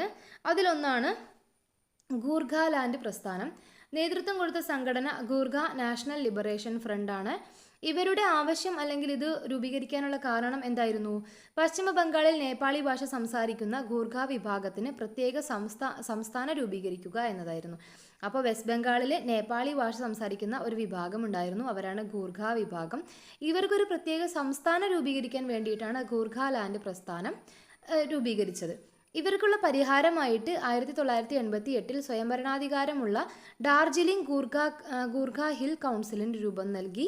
2012 ഗൂർഖ ഹിൽ കൗൺസിലിന് പകരം ഗൂർഖാലാൻഡ് ടെറിട്ടോറിയൽ അഡ്മിനിസ്ട്രേഷനും രൂപീകരിച്ചു. ഇവർക്കുള്ളൊരു പരിഹാരം എന്ന നിലയിൽ ഇത്തരം കാര്യങ്ങളാണ് ഗവൺമെൻറ് ചെയ്തത്. ഇനി അടുത്തതാണ് ജാർഖണ്ഡ് പ്രസ്ഥാനം. ജാർഖണ്ഡ് മുക്തി മോർച്ചയാണ് ഇതിന് നേതൃത്വം കൊടുത്തത്. ഇതിന് നേതൃത്വം കൊടുത്ത സംഘടന ജാർഖണ്ഡ് മുക്തി മോർച്ചയാണ്. ബീഹാറിൽ നിന്നും ജാർഖണ്ഡ് മേഖല വിഭജിച്ച് ഇവരുടെ ആവശ്യം എന്തായിരുന്നു? ഈ ഒരു പ്രസ്ഥാനത്തിൻ്റെ ആവശ്യം എന്തായിരുന്നു? ബീഹാറിൽ നിന്നും ജാർഖണ്ഡ് മേഖല വിഭജിച്ച് ഒരു പ്രത്യേക സംസ്ഥാനം രൂപീകരിക്കണം എന്നായിരുന്നു ഇവരുടെ ആവശ്യം. അതുപോലെ തന്നെ ഇവരുടെ ആവശ്യം മുൻനിർത്തി എന്താണ് പരിഹാരം കണ്ടത്? 2000 എന്ന വർഷത്തിൽ ജാർഖണ്ഡ് സംസ്ഥാനം രൂപീകരിക്കുകയും ചെയ്തു. ഇനി അടുത്തതാണ് തെലങ്കാന പ്രസ്ഥാനം. തെലങ്കാന പ്രസ്ഥാനത്തിന് നേതൃത്വം നൽകിയവരാണ് തെലങ്കാന രാഷ്ട്ര സമിതിയാണ് ഈ ഒരു തെലങ്കാന പ്രസ്ഥാനത്തിന് നേതൃത്വം നൽകിയത്. ഇവർ ഉന്നയിച്ച ആവശ്യം എന്തായിരുന്നു? ആന്ധ്രാപ്രദേശ് വിഭജിച്ച് തെലങ്കാന സംസ്ഥാനം രൂപീകരിക്കാനായിരുന്നു ഇവരുടെ ആവശ്യം. അതുപോലെ തന്നെ ഇവരുടെ ആവശ്യത്തിന് പരിഹാരം എന്ന നിലയിൽ 2014 തെലങ്കാന സംസ്ഥാനം രൂപീകരിക്കുകയും ചെയ്തു. അപ്പോൾ നമുക്കൊരു പ്രധാനപ്പെട്ടിട്ടുള്ള ഒരു പ്രസ്ഥാനങ്ങൾക്ക്, സ്വയംഭരണത്തിന് വേണ്ടിയിട്ടുള്ള പ്രസ്ഥാനങ്ങൾക്ക് ഉദാഹരണമായിട്ട് നമുക്ക് ഗൂർഖാലാൻഡ് പ്രസ്ഥാനത്തിനെയും ജാർഖണ്ഡ് പ്രസ്ഥാനത്തിനെയും തെലങ്കാന പ്രസ്ഥാനത്തിനെയും നമുക്ക് പറയാൻ സാധിക്കും. അപ്പോൾ ഇത്രയാണ് ഈ ഒരു സ്വയംഭരണത്തിന് വേണ്ടിയിട്ടുള്ള പ്രസ്ഥാനങ്ങളിൽ വരുന്നത്. ഇനി നമുക്ക് നോക്കാനുള്ളത് വിഘടനവാദ പ്രസ്ഥാനങ്ങളെക്കുറിച്ചാണ്. നമുക്ക് വായിക്കാം. ഇന്ത്യയിൽ നിന്ന് ചില പ്രദേശങ്ങൾ വേർപെടുത്തി സ്വതന്ത്ര രാഷ്ട്രങ്ങൾ രൂപീകരിക്കുക എന്ന ലക്ഷ്യത്തോടെ ആരംഭിച്ച പ്രസ്ഥാനങ്ങളാണ് ഈ ഗണത്തിൽ പെടുന്നത്. പഞ്ചാബ്, ജമ്മു കാശ്മീർ, മിസോറാം, നാഗാലാൻഡ് എന്നീ സംസ്ഥാനങ്ങളിലെ വിഘടനവാദ പ്രസ്ഥാനങ്ങൾ ഇക്കൂട്ടത്തിൽ പെടുന്നു. അപ്പോൾ എന്താണ് വിഘടനവാദ പ്രസ്ഥാനങ്ങൾ? ഇന്ത്യയിൽ നിന്ന് ചില പ്രദേശങ്ങൾ വേർപെടുത്തി മറ്റൊരു സ്വതന്ത്ര രാഷ്ട്രങ്ങൾ രൂപീകരിക്കുക എന്ന ലക്ഷ്യത്തോടെ ആരംഭിച്ച പ്രസ്ഥാനങ്ങളാണ് ഈ ഒരു വിഘടനവാദ പ്രസ്ഥാനങ്ങൾ എന്ന് പറയുന്നത്. അതുപോലെ പഞ്ചാബ്, ജമ്മു കാശ്മീർ, മിസോറാം, നാഗാലാൻഡ് എന്നീ സംസ്ഥാനങ്ങളിലെ വിഘടനവാദ പ്രസ്ഥാനങ്ങളെല്ലാം ഇക്കൂട്ടത്തിൽ പെടുന്നവയാണ് എന്നും പറയുന്നുണ്ട്. അപ്പോൾ നമുക്കിനി ഖാലിസ്ഥാൻ പ്രസ്ഥാനത്തെക്കുറിച്ച് നോക്കാം. സിഖ് ജനതയ്ക്ക് ഖാലിസ്ഥാൻ എന്ന പ്രത്യേക രാഷ്ട്രം വേണമെന്ന ആവശ്യം മുൻനിർത്തി പഞ്ചാബിൽ ഉയർന്നു വന്ന പ്രസ്ഥാനമാണ് ഖാലിസ്ഥാൻ പ്രസ്ഥാനം. സിഖ് ജനവിഭാഗത്തിലെ തീവ്ര വിഭാഗമായിരുന്നു ഈ പ്രസ്ഥാനത്തിന് നേതൃത്വം നൽകിയത്. പ്രത്യേക രാഷ്ട്രം നേടിയെടുക്കുക എന്ന ലക്ഷ്യത്തിനായി സായുധ മാർഗമായിരുന്നു ഇവർ സ്വീകരിച്ചിരുന്നത്. പ്രമുഖ സിഖ് ആരാധനാലയമായ അമൃത്സറിലെ സുവർണ ക്ഷേത്രത്തെ കലാപകാരികൾ അവരുടെ കേന്ദ്രമാക്കി മാറ്റിയിട്ടുണ്ടായിരുന്നു. സുവർണ ക്ഷേത്രത്തിൽ കടന്നു കയറിയ തീവ്രവാദികളെ കേന്ദ്ര സർക്കാർ 1984 ഓപ്പറേഷൻ ബ്ലൂ സ്റ്റാർ എന്ന സൈനിക നടപടിയിലൂടെയാണ് അമർച്ച ചെയ്തത് എന്ന് പറയുന്നുണ്ട്. ഇതിനെ തുടർന്നാണ് പ്രധാനമന്ത്രി ഇന്ദിരാഗാന്ധി തൻ്റെ 2 സിഖ് അംഗരക്ഷകരാൽ വധിക്കപ്പെട്ടത്. ഇന്ദിരാഗാന്ധിയുടെ മരണത്തെ തുടർന്ന് രാജ്യത്തിൻ്റെ വിവിധ ഭാഗങ്ങളിൽ സിഖ് വിരുദ്ധ കലാപം പൊട്ടിപ്പുറപ്പെട്ടിട്ടുണ്ടായിരുന്നു. ഈ കലാപത്തിൽ നിരപരാധികളായ നിരവധി സിഖുകാർ കൊല്ലപ്പെട്ടു. പ്രധാനമന്ത്രി രാജീവ് ഗാന്ധിയും സിഖ് നേതാവ് ഹർചന്ദ് സിംഗ് ലോങ്കോവാളും ചേർന്ന് 1985 പഞ്ചാബ് കരാർ ഒപ്പുവെച്ചതിനെ തുടർന്നാണ് ഈ ഒരു സ്ഥിതിക്ക് മാറ്റമുണ്ടായത്. തുടർന്നുണ്ടായിട്ടുള്ള കാര്യക്ഷമമായ ജനാധിപത്യ നടപടിക്രമങ്ങളിലൂടെ പഞ്ചാബിൽ വിഘടനവാദം പൂർണ്ണമായി അവസാനിപ്പിക്കുവാനും സമാധാനം പുനഃസ്ഥാപിക്കുവാനും സാധിച്ചു എന്നും പറയുന്നുണ്ട്. അപ്പോൾ ഇത്രയും കാര്യങ്ങളാണ് ഖാലിസ്ഥാൻ പ്രസ്ഥാനത്തിനെ കുറിച്ച് പറയാനുള്ളത്. ഇനി നമുക്ക് നോക്കാനുള്ളത് ജമ്മു കാശ്മീരിലെ വിഘടനവാദ പ്രസ്ഥാനങ്ങളെ കുറിച്ചാണ്. ഭരണഘടനയുടെ അനുച്ഛേദം 370 പ്രകാരം പ്രത്യേക അവകാശങ്ങൾ അനുവദിച്ചിരുന്ന സംസ്ഥാനമാണ് ജമ്മു കാശ്മീർ. ഇന്ത്യയിൽ നിന്ന് കാശ്മീരിനെ വിഭജിച്ച് സ്വതന്ത്ര രാഷ്ട്രമാക്കുകയോ പാകിസ്ഥാനിൽ ചേർക്കുകയോ എന്ന ലക്ഷ്യത്തോടെ പ്രവർത്തിക്കുന്നവയാണ് ജമ്മു കാശ്മീരിലെ വിഘടനവാദ പ്രസ്ഥാനങ്ങൾ. അപ്പോൾ എന്താണ്? ഇന്ത്യയിൽ നിന്ന് കാശ്മീരിനെ വിഭജിച്ച് ഒരു സ്വതന്ത്ര രാഷ്ട്രമാക്കണം അല്ലെങ്കിൽ പാകിസ്ഥാനിൽ ചേർക്കണം എന്നീ ഒരു ലക്ഷ്യത്തോടെ മാത്രം പ്രവർത്തിക്കുന്നവയാണ് ജമ്മു കാശ്മീരിലെ വിഘടനവാദ പ്രസ്ഥാനങ്ങൾ. ഇവർ നടത്തിയ സായുധ ആക്രമണങ്ങൾ രാജ്യത്തിൻ്റെ സുരക്ഷയ്ക്കും ഐക്യത്തിനും അഖണ്ഡതയ്ക്കും വലിയ ഭീഷണി ഉയർത്തുകയുണ്ടായിട്ടുണ്ടായിരുന്നു. അതുപോലെ തന്നെ സമാധാന ചർച്ചകളിലൂടെയും പ്രത്യേക സാമ്പത്തിക വികസന പ്രവർത്തനങ്ങളിലൂടെയും സമാധാനം പുനഃസ്ഥാപിക്കാൻ കേന്ദ്ര സർക്കാർ ശ്രമം നടത്തിയിട്ടുണ്ടായിരുന്നു. ജമ്മു കാശ്മീരിന് അനുവദിച്ചിട്ടുണ്ടായിരുന്ന അനുച്ഛേദം 370 പ്രകാരമുള്ള പ്രത്യേക അവകാശങ്ങൾ 2019 കേന്ദ്ര സർക്കാർ പിൻവലിക്കുന്നത്. ഇതുപോലെ എന്താണ്ടായത്? ജമ്മു കാശ്മീർ പുനഃസംഘടനാ നിയമം പാസാക്കുകയും ചെയ്തു. 2019 അനുച്ഛേദം 370 പ്രകാരമുള്ള പ്രത്യേക അവകാശങ്ങൾ പിൻവലിച്ചു എന്ന് മാത്രമല്ല, ജമ്മു കാശ്മീർ പുനഃസംഘടനാ നിയമം പാസാക്കുകയും ചെയ്തിട്ടുണ്ട്. ഇതുപ്രകാരം ജമ്മു കാശ്മീരിൻ്റെ സംസ്ഥാന പദവി എടുത്തുകളയുകയും ജമ്മു കാശ്മീർ, ലഡാക്ക് എന്നിങ്ങനെ 2 കേന്ദ്രഭരണ പ്രദേശങ്ങളായിട്ട് പുനഃസംഘടിപ്പിക്കുകയും ചെയ്തിട്ടുണ്ട്. 2024 ജമ്മു കാശ്മീർ നിയമസഭയിലേക്ക് സമാധാനപരമായി തിരഞ്ഞെടുപ്പ് നടത്താൻ സാധിക്കുകയും ജമ്മു കാശ്മീർ നാഷണൽ കോൺഫറൻസ് നേതാവ് ഒമർ അബ്ദുള്ള മുഖ്യമന്ത്രിയായി സർക്കാർ രൂപീകരിക്കുകയും ചെയ്തു. ഇന്ത്യയുടെ വടക്കു പടിഞ്ഞാറൻ ഭാഗങ്ങളിൽ എന്നതുപോലെ വടക്കു കിഴക്കൻ മേഖലകളിലും വിഘടനവാദ പ്രസ്ഥാനങ്ങൾ ഉയർന്നു വന്നിട്ടുണ്ട്. വടക്കു കിഴക്കൻ സംസ്ഥാനങ്ങളിൽ നിലവിലുണ്ടായിരുന്ന ചില വിഘടനവാദ പ്രസ്ഥാനങ്ങളെ നമുക്ക് നോക്കാം. അപ്പോൾ നമ്മളിപ്പോൾ വടക്ക് പടിഞ്ഞാറൻ ഭാഗത്തെ കാര്യങ്ങൾ പറഞ്ഞു. അതുപോലെ തന്നെ വടക്ക് കിഴക്കൻ ഭാഗത്തും ഉണ്ടായിട്ടുണ്ട് വിഘടനവാദ പ്രസ്ഥാനങ്ങൾ എന്ന് പറയുന്നുണ്ട്. അവയാണ് നമ്മൾ ഇനി നോക്കാൻ പോകുന്നത്. അതിലെ ഒരു പ്രസ്ഥാനമാണ് മിസോ നാഷണൽ ഫ്രണ്ട്. ഇതിൻ്റെ നേതാവാണ് ലാൽ ഡെങ്കെ. ഇതിൻ്റെ ആവശ്യം എന്തായിരുന്നു? മിസോ ഗോത്രവർഗ്ഗക്കാർക്കായി ഒരു പ്രത്യേക രാജ്യം സ്ഥാപിക്കുക എന്നതായിരുന്നു. അപ്പോൾ ഇതിനുള്ള പരിഹാരമായിട്ട് എന്താണ് ഉണ്ടായത്? 1986 സമാധാന കരാർ അനുസരിച്ച് മിസോറാമിന് പ്രത്യേക അധികാരങ്ങളോടെ സമ്പൂർണ്ണ സംസ്ഥാന പദവി നൽകാൻ തീരുമാനിച്ചു. ഇനി അടുത്ത ഒരു പ്രസ്ഥാനമാണ് നാഗ നാഷണൽ കൗൺസിൽ. ഇതിൻ്റെ നേതാവ് ആരാണ്? അങ്കാമി സഫുഫിസോ. ഇതിൻ്റെ ആവശ്യം എന്തായിരുന്നു? നാഗാ പ്രദേശങ്ങളുടെ ഏകീകരണം, അതുപോലെ തന്നെ സ്വയംഭരണം, ഗോത്ര സംസ്കാര സംരക്ഷണം ആയിരുന്നു ഇവർ ഉന്നയിച്ചിട്ടുള്ള ആവശ്യങ്ങൾ. ഇതിനുള്ള പരിഹാരമായിട്ട് 2015 നാഗ സമാധാന കരാറിൽ ഒപ്പുവയ്ക്കുകയാണ് ഉണ്ടായത്. ഇനി ഇന്ത്യൻ ജനാധിപത്യം നേരിടുന്ന മറ്റു ചില വെല്ലുവിളികളുണ്ട്. അവ എന്തൊക്കെയാണ് നമുക്ക് നോക്കാം. നമ്മുടെ രാജ്യത്തെ ജനാധിപത്യ പ്രക്രിയയെ അസ്ഥിരപ്പെടുത്തുന്ന പ്രധാന വെല്ലുവിളികളാണ് വർഗീയത, കേന്ദ്ര സംസ്ഥാന ബന്ധങ്ങളിലെ സംഘർഷങ്ങൾ, അഴിമതി, രാഷ്ട്രീയത്തിലെ ക്രിമിനലിസം, കൂറുമാറ്റം തുടങ്ങിയ പ്രവണതകളെല്ലാം. ഇവ ജനങ്ങളുടെ സൗരജീവിതത്തെയും രാഷ്ട്ര പുരോഗതിയെയും സാമ്പത്തിക വളർച്ചയെയും പ്രതികൂലമായിട്ട് ബാധിക്കുന്നുണ്ട്. അതുപോലെ തന്നെ ഈ പ്രവണതകൾ എന്ത് ചെയ്യുന്നുണ്ട്? ഇന്ത്യൻ ജനാധിപത്യത്തിന് എങ്ങനെയൊക്കെയാണ് വെല്ലുവിളികൾ ഉയർത്തുന്നത് നമുക്ക് നോക്കാം. അതിലൊന്നാണ് നമ്മൾ പറഞ്ഞു വർഗീയത. വർഗീയത എന്താണ്? മതാടിസ്ഥാനത്തിൽ ജനങ്ങളെ ഭിന്നിപ്പിച്ച് സാമൂഹിക സംഘർഷം സൃഷ്ടിക്കുന്ന ആശയത്തിനെയാണ് വർഗീയത എന്ന് പറയുന്നത്. മതത്തിൻ്റെ അടിസ്ഥാനത്തിലാണ് ഈ ഒരു വർഗീയതയിൽ ജനങ്ങളെ ഭിന്നിപ്പിച്ച് സാമൂഹിക സംഘർഷം ഉണ്ടാക്കുന്നത്. കൊളോണിയൽ ഭരണകാലത്ത് ഭിന്നിപ്പിച്ച് ഭരിക്കുക എന്ന ബ്രിട്ടീഷ് തന്ത്രം മതാടിസ്ഥാനത്തിൽ ഇന്ത്യൻ ജനതയെ ഭിന്നിപ്പിക്കുന്നതിനും വർഗീയത വളർത്തുന്നതിനും കാരണമായിട്ടുണ്ട്. അതുപോലെ ഇന്ത്യ വിഭജനത്തെ തുടർന്നുണ്ടായിട്ടുള്ള കലാപങ്ങളും ജനതയെ മതാടിസ്ഥാനത്തിൽ ഭിന്നിപ്പിക്കുകയും വർഗീയ ചിന്ത വളർത്തുന്നതിനും വഴിതിരിച്ചിട്ടുണ്ട്. വർഗീയ വേർതിരിവ് നമ്മുടെ ഭരണഘടനാ മൂല്യങ്ങളായ മതേതരത്വത്തിനെ, അതുപോലെ സാമൂഹിക നീതിയെ എല്ലാം ദുർബലപ്പെടുത്തുന്നുണ്ട്. രാഷ്ട്രത്തിൻ്റെ ഐക്യത്തിനും അഖണ്ഡതയ്ക്കും ഇത് എന്ത് ചെയ്യുന്നുണ്ട്? ഭീഷണി ഉയർത്തുകയും ചെയ്യുന്നുണ്ട്. മതത്തിൻ്റെയും വർഗീയ ചിന്തയുടെയും അടിസ്ഥാനത്തിൽ ജനാഭിപ്രായം സ്വരൂപിക്കപ്പെടുന്നതും രാഷ്ട്രീയ പാർട്ടികൾ ഇതിനെ തിരഞ്ഞെടുപ്പിൽ വോട്ടർമാരെ സ്വാധീനിക്കുന്നതിനായി ഉപയോഗിക്കുന്നതും ജനാധിപത്യത്തിന് വെല്ലുവിളി ഉയർത്തുന്നുണ്ട്. ജനജാഗ്രത സൃഷ്ടിക്കുന്നതിലൂടെയും ബോധവൽക്കരണത്തിലൂടെയും ശരിയായ ജനാധിപത്യ വിദ്യാഭ്യാസത്തിലൂടെയും മാത്രമേ വർഗീയതയെ ചെറുക്കുവാൻ സാധിക്കുകയുള്ളൂ എന്ന് പറയാം. എന്തിലൊക്കെയാണ് വർഗീയതയെ ചെറുക്കാൻ സാധിക്കുന്നുള്ളൂ? ജനത്തിന് ഒരു ജാഗ്രത സൃഷ്ടിക്കുന്നതിലൂടെ നമുക്ക് പറ്റും. അതുപോലെ തന്നെ ജനങ്ങളെ ബോധവൽക്കരിക്കുന്നതിലൂടെ പറ്റും. അതുപോലെ തന്നെ ജനാധിപത്യ വിദ്യാഭ്യാസത്തിലൂടെയും നമുക്ക് വർഗീയത ചെറുക്കാൻ സാധിക്കും. അടുത്തതാണ് കേന്ദ്ര സംസ്ഥാന ബന്ധങ്ങളിലെ സംഘർഷങ്ങൾ. ഇത് എങ്ങനെയാണ് ഇന്ത്യ ജനാധിപത്യത്തിന് ഒരു വെല്ലുവിളിയായിട്ട് വരുന്നത് നമുക്ക് നോക്കാം. ഇവിടെ കുറച്ച് പേപ്പറിലെ ഹെഡിങ്ങുകൾ കൊടുത്തിട്ടുണ്ട് അല്ലേ. സമയക്രമം പാലിക്കാത്ത ഗവർണറുടെ നടപടി പരിശോധിക്കും. അതുപോലെ നിയമസഭ രണ്ടാമതും പാസ്സാക്കുന്ന ബില്ലിന് 1 മാസത്തിനകം അനുമതി നൽകണം. ഗവർണർക്ക് ആദ്യമായി സമയക്രമം നിശ്ചയിച്ച് സുപ്രീം കോടതി. ബില്ലുകളിൽ 3 മാസത്തിനകം തീരുമാനമെടുക്കണം. ഗവർണർക്ക് വീറ്റോ അധികാരമില്ല സുപ്രീം കോടതി. ഇതൊക്കെ എന്താണ്? ചില വാർത്താ തലക്കെട്ടുകളാണല്ലേ.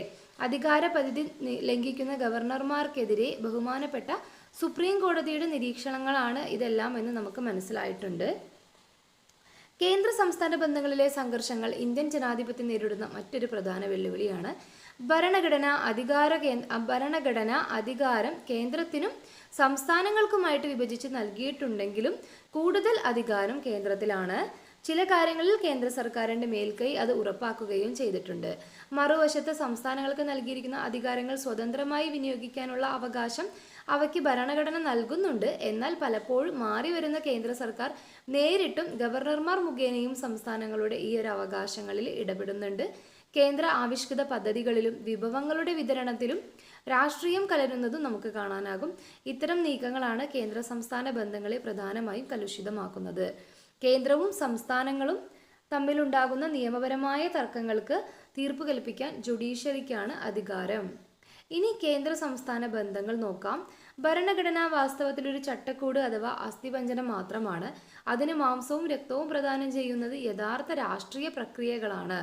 അതിനാൽ ഇന്ത്യൻ ഫെഡറലിസത്തെ ഒരു വലിയ പരിധിവരെ സ്വാധീനിച്ചിട്ടുള്ളത് മാറിക്കൊണ്ടിരിക്കുന്ന രാഷ്ട്രീയ പ്രക്രിയകളാണ്.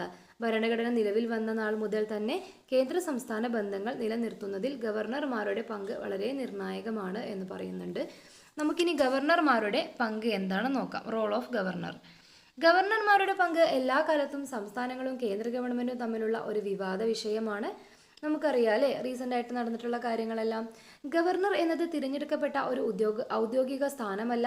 വിരമിച്ച സൈനിക ഉദ്യോഗസ്ഥർ, ഗവൺമെൻറ് ഉദ്യോഗസ്ഥർ, രാഷ്ട്രീയക്കാർ എന്നിവരാണ് ഗവർണർമാരായിട്ട് പൊതുവെ നിയമിക്കപ്പെടാറുള്ളത്. ഗവർണർമാരെ നിയന്ത്രിക്കുന്നത് കേന്ദ്ര ഗവൺമെൻറ്റിൻ്റെ ശുപാർശ പ്രകാരം ആരാണ്? രാഷ്ട്രപതിയാണ് ഗവർണർമാരെ നിയമിക്കുന്നത്. ഗവർണർ നിയമനത്തിനുള്ള ഏറ്റവും കുറഞ്ഞ പ്രായം എത്രയാണ്? 35 വയസ്സാണ് അല്ലേ.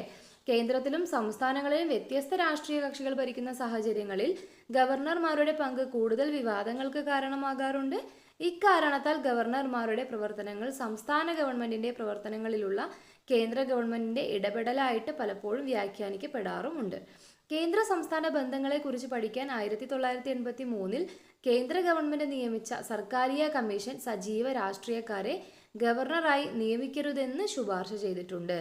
ഗവർണർമാരുടെ പങ്കും അധികാരവും വിവാദമാക്കാൻ മറ്റൊരു കാരണം കൂടിയുണ്ട്. ഭരണഘടനയിലെ 356 വകുപ്പാണ് ഈ വിവാദത്തിന്റെ അടിസ്ഥാനം. ഇത് പ്രകാരം എന്താണ്? ഇന്ത്യയിലെ ഏതൊരു സംസ്ഥാനത്തിലും രാഷ്ട്രപതി ഭരണം ഏർപ്പെടുത്താമെന്നാണ് ഈ ഒരു വകുപ്പ് വ്യവസ്ഥ ചെയ്യുന്നത്. ഏത് വകുപ്പാണ്? ഭരണഘടനയിലെ 356 വകുപ്പ്. ഗവർണർമാരുടെ റിപ്പോർട്ടിന്റെ അടിസ്ഥാനത്തിൽ രാഷ്ട്രപതിക്ക് ആ സ്ഥാനത്ത് രാഷ്ട്രപതി ഭരണം ഏർപ്പെടുത്താൻ കഴിയും.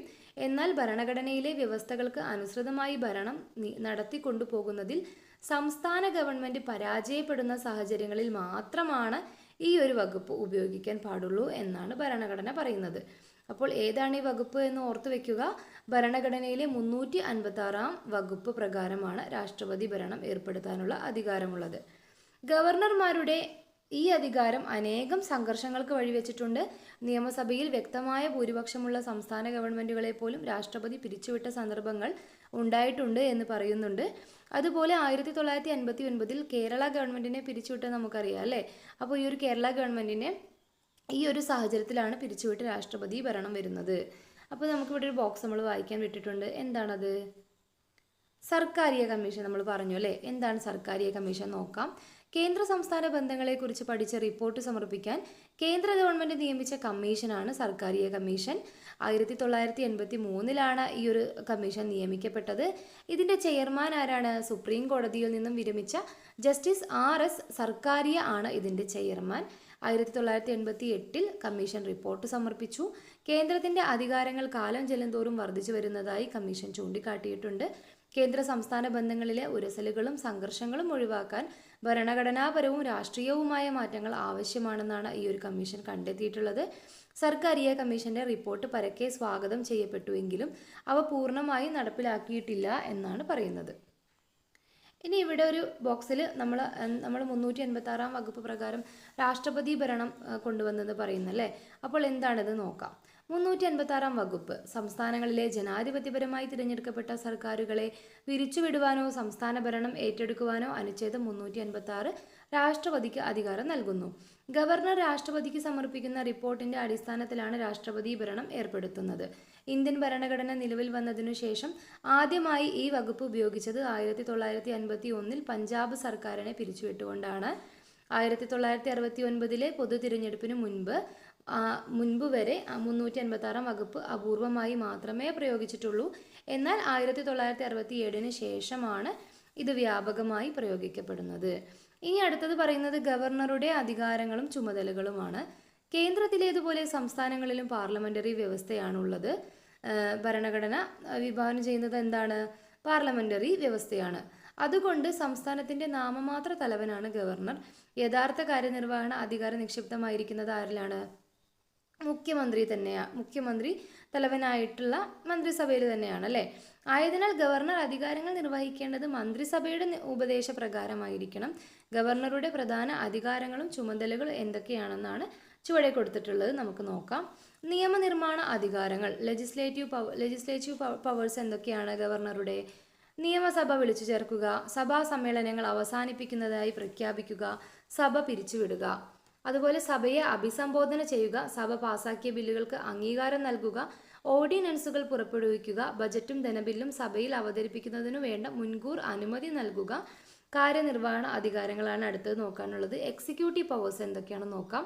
സംസ്ഥാനത്തെ എല്ലാ കാര്യനിർവഹണ അധികാരങ്ങളും നിർവഹിക്കപ്പെടുന്നത് ഗവർണറുടെ പേരിലാണ്. സംസ്ഥാനത്ത് ഏറ്റവും കൂടുതൽ ഭൂരിപക്ഷം ലഭിച്ച രാഷ്ട്രീയ കക്ഷിയുടെയോ സഖ്യത്തിൻ്റെയോ നേതാവിനെയാണ് സർക്കാർ രൂപീകരണത്തിനായിട്ട് ക്ഷണിക്കുന്നത്. സംസ്ഥാന മുഖ്യമന്ത്രിയെയും മുഖ്യമന്ത്രിയുടെ നിർദ്ദേശാനുസരണം മറ്റു മന്ത്രിമാരുടെയും നിയമിക്കുക ഈ ഒരു ഗവർണറുടെ കാര്യനിർവഹണ അധികാരത്തിൽപ്പെട്ടതാണ്. അതുപോലെ അഡ്വക്കേറ്റ് ജനറൽ, സംസ്ഥാന PSC ചെയർമാൻ, PSC അംഗങ്ങൾ എന്നിവരെ നിയമിക്കുന്നതും ഗവർണറാണ്. ഇനി അടുത്തതായിട്ട് പറയുന്നത് ഗവർണറുടെ നീതിന്യായ അധികാരങ്ങൾ അഥവാ ജുഡീഷ്യറി പവേഴ്സ് ആണ്. നമുക്ക് നോക്കാം. സംസ്ഥാന സർക്കാരിൻ്റെ കാര്യനിർവഹണ അധികാര പരിധിയിൽ വരുന്ന വിഷയങ്ങളിലുള്ള കുറ്റകൃത്യങ്ങൾക്ക് മാപ്പ് നൽകുന്നതിനും ശിക്ഷ താൽക്കാലികമായി നിർത്തിവെക്കുന്നതിനോ ഇളവ് നൽകുന്നതിനോ ലഘൂകരിക്കുന്നതിനോ ഉള്ള അധികാരം ആർക്കുണ്ട്? ഗവർണർക്കുണ്ട് അല്ലേ. ഇനി അടുത്തതാണ് വിവേചന അധികാരങ്ങൾ അഥവാ ഡിസ്ക്രിഷണറി പവേഴ്സ്. നിയമസഭയിലേക്ക് ഒരു കക്ഷിക്കും ഭൂരിപക്ഷം ലഭിക്കാത്ത സാഹചര്യത്തിൽ മന്ത്രിസഭ രൂപീകരണ വിഷയത്തിൽ ഗവർണർക്ക് വിവേചന അധികാരം പ്രയോഗിക്കാവുന്നതാണ് എന്ന് പറയുന്നുണ്ട്. സംസ്ഥാന ഭരണകാര്യങ്ങളെക്കുറിച്ച് രാഷ്ട്രപതിക്ക് റിപ്പോർട്ട് സമർപ്പിക്കുക, നിയമസഭ പാസാക്കുന്ന ബില്ലുകൾ ഗവർണറുടെ അംഗീകാരത്തിനായി സമർപ്പിക്കുമ്പോൾ ഗവർണർക്ക് താഴെ പറയുന്ന നടപടികൾ സ്വീകരിക്കാവുന്നതാണ് എന്ന് പറയുന്നുണ്ട്. നമുക്ക് നോക്കാം. ബില്ലിന് അംഗീകാരം നൽകുന്നുവെന്നോ നൽകുന്നില്ല എന്നോ പ്രഖ്യാപിക്കേണ്ടത് ഗവർണറാണ്. ഭേദഗതിയോടെ നിയമസഭയിലേക്ക് തിരിച്ചയക്കുക, അങ്ങനെ തിരിച്ചയക്കപ്പെടുന്ന ബില്ല് സഭ വീണ്ടും പരിഗണിച്ച് ഭേദഗതിയോടെയോ അല്ലാതെയോ പാസാക്കി ഗവർണർക്ക് സമർപ്പിക്കുന്ന പക്ഷം ഗവർണർ അതിന് അനുമതി നൽകാൻ ബാധ്യസ്ഥനാണ്. ബില്ല് രാഷ്ട്രപതിയുടെ പരിഗണനയ്ക്കായി സമർപ്പിക്കുക, ഇതെല്ലാം ഗവർണറുടെ ചുമതലയാണ്. സംസ്ഥാനത്തിൻ്റെ ജനാധിപത്യ പ്രക്രിയയെ സുഗമവും ഭരണഘടനയുടെ അന്തസത്തയ്ക്ക് യോജിക്കും വിധം മുന്നോട്ട് കൊണ്ടുപോകുവാൻ സംസ്ഥാന സർക്കാരിനെ സഹായിക്കുക എന്ന കടമയാണ് ഗവർണർമാർക്കുള്ളത്. ഗവർണർമാർ മുഖ്യമന്ത്രിയുടെ നേതൃത്വത്തിലുള്ള മന്ത്രിസഭയെ നിയന്ത്രിക്കുന്ന അധികാരികളല്ല, മറിച്ച് അതിൻ്റെ സുഹൃത്തും ദാർശനികനും വഴികാട്ടിയുമാണ്. ഭരണഘടന അനുശാസിക്കുന്ന രീതിയിലുള്ള ഗവർണർമാരുടെ ഇടപെടലുകൾ ജനാധിപത്യ പ്രക്രിയയെ ശക്തിപ്പെടുത്തുകയും ഭരണഘടനയുടെ അന്തസ്സ് ഉയർത്തിപ്പിടിക്കുകയും ചെയ്യും എന്നും പറയുന്നുണ്ട്. ഇനി നമുക്ക് നോക്കാനുള്ള അടുത്ത ഒരു ഭാഗമാണ് അഴിമതി. അഴിമതി അഥവാ കറപ്ഷൻ എന്താണെന്ന് നോക്കാം. ഏതെങ്കിലും തരത്തിലുള്ള അധികാരമോ സ്ഥാനമാനങ്ങളോ ഉപയോഗപ്പെടുത്തിയും അനധികൃതമായി സ്വാധീനം ചെലുത്തിയും നിയമപരമായി ലഭിക്കേണ്ട വേതനത്തിന് പുറമെ പണമോ മറ്റെന്തെങ്കിലും പ്രത്യുപകാരമോ സ്വീകരിക്കുന്നതിനെ അഴിമതിയായിട്ട് നമ്മൾ കണക്കാക്കാൻ സാധിക്കും. കൈക്കൂലി, സ്വജനപക്ഷപാതം, അനധികൃത സ്വത്ത് സമ്പാദനം തുടങ്ങിയവയെല്ലാം എന്തിനുദാഹരണമാണ്? അഴിമതിക്ക് ഉദാഹരണങ്ങളാണ്. രാജ്യത്തെ സാമ്പത്തിക നിക്ഷേപങ്ങൾ, സാമ്പത്തിക വളർച്ച തുടങ്ങിയവയെയും നമ്മുടെ ജനാധിപത്യ വ്യവസ്ഥയെയും അഴിമതി പ്രതികൂലമായി ബാധിക്കുന്നുണ്ട്. അഴിമതി ജനങ്ങൾക്ക് ലഭിക്കേണ്ട അവകാശങ്ങളെയും ക്ഷേമ പ്രവർത്തനങ്ങളെയും സൗകര്യങ്ങളെയും ചില വ്യക്തികളിൽ മാത്രം കേന്ദ്രീകരിക്കുന്നതിന് കാരണമാകുന്നു. ഇത് സാധാരണ ജനങ്ങൾക്ക് ജനാധിപത്യ സംവിധാനത്തിലുള്ള വിശ്വാസം നഷ്ടപ്പെടുന്നതിനും ഇടയാക്കുന്നുണ്ട്.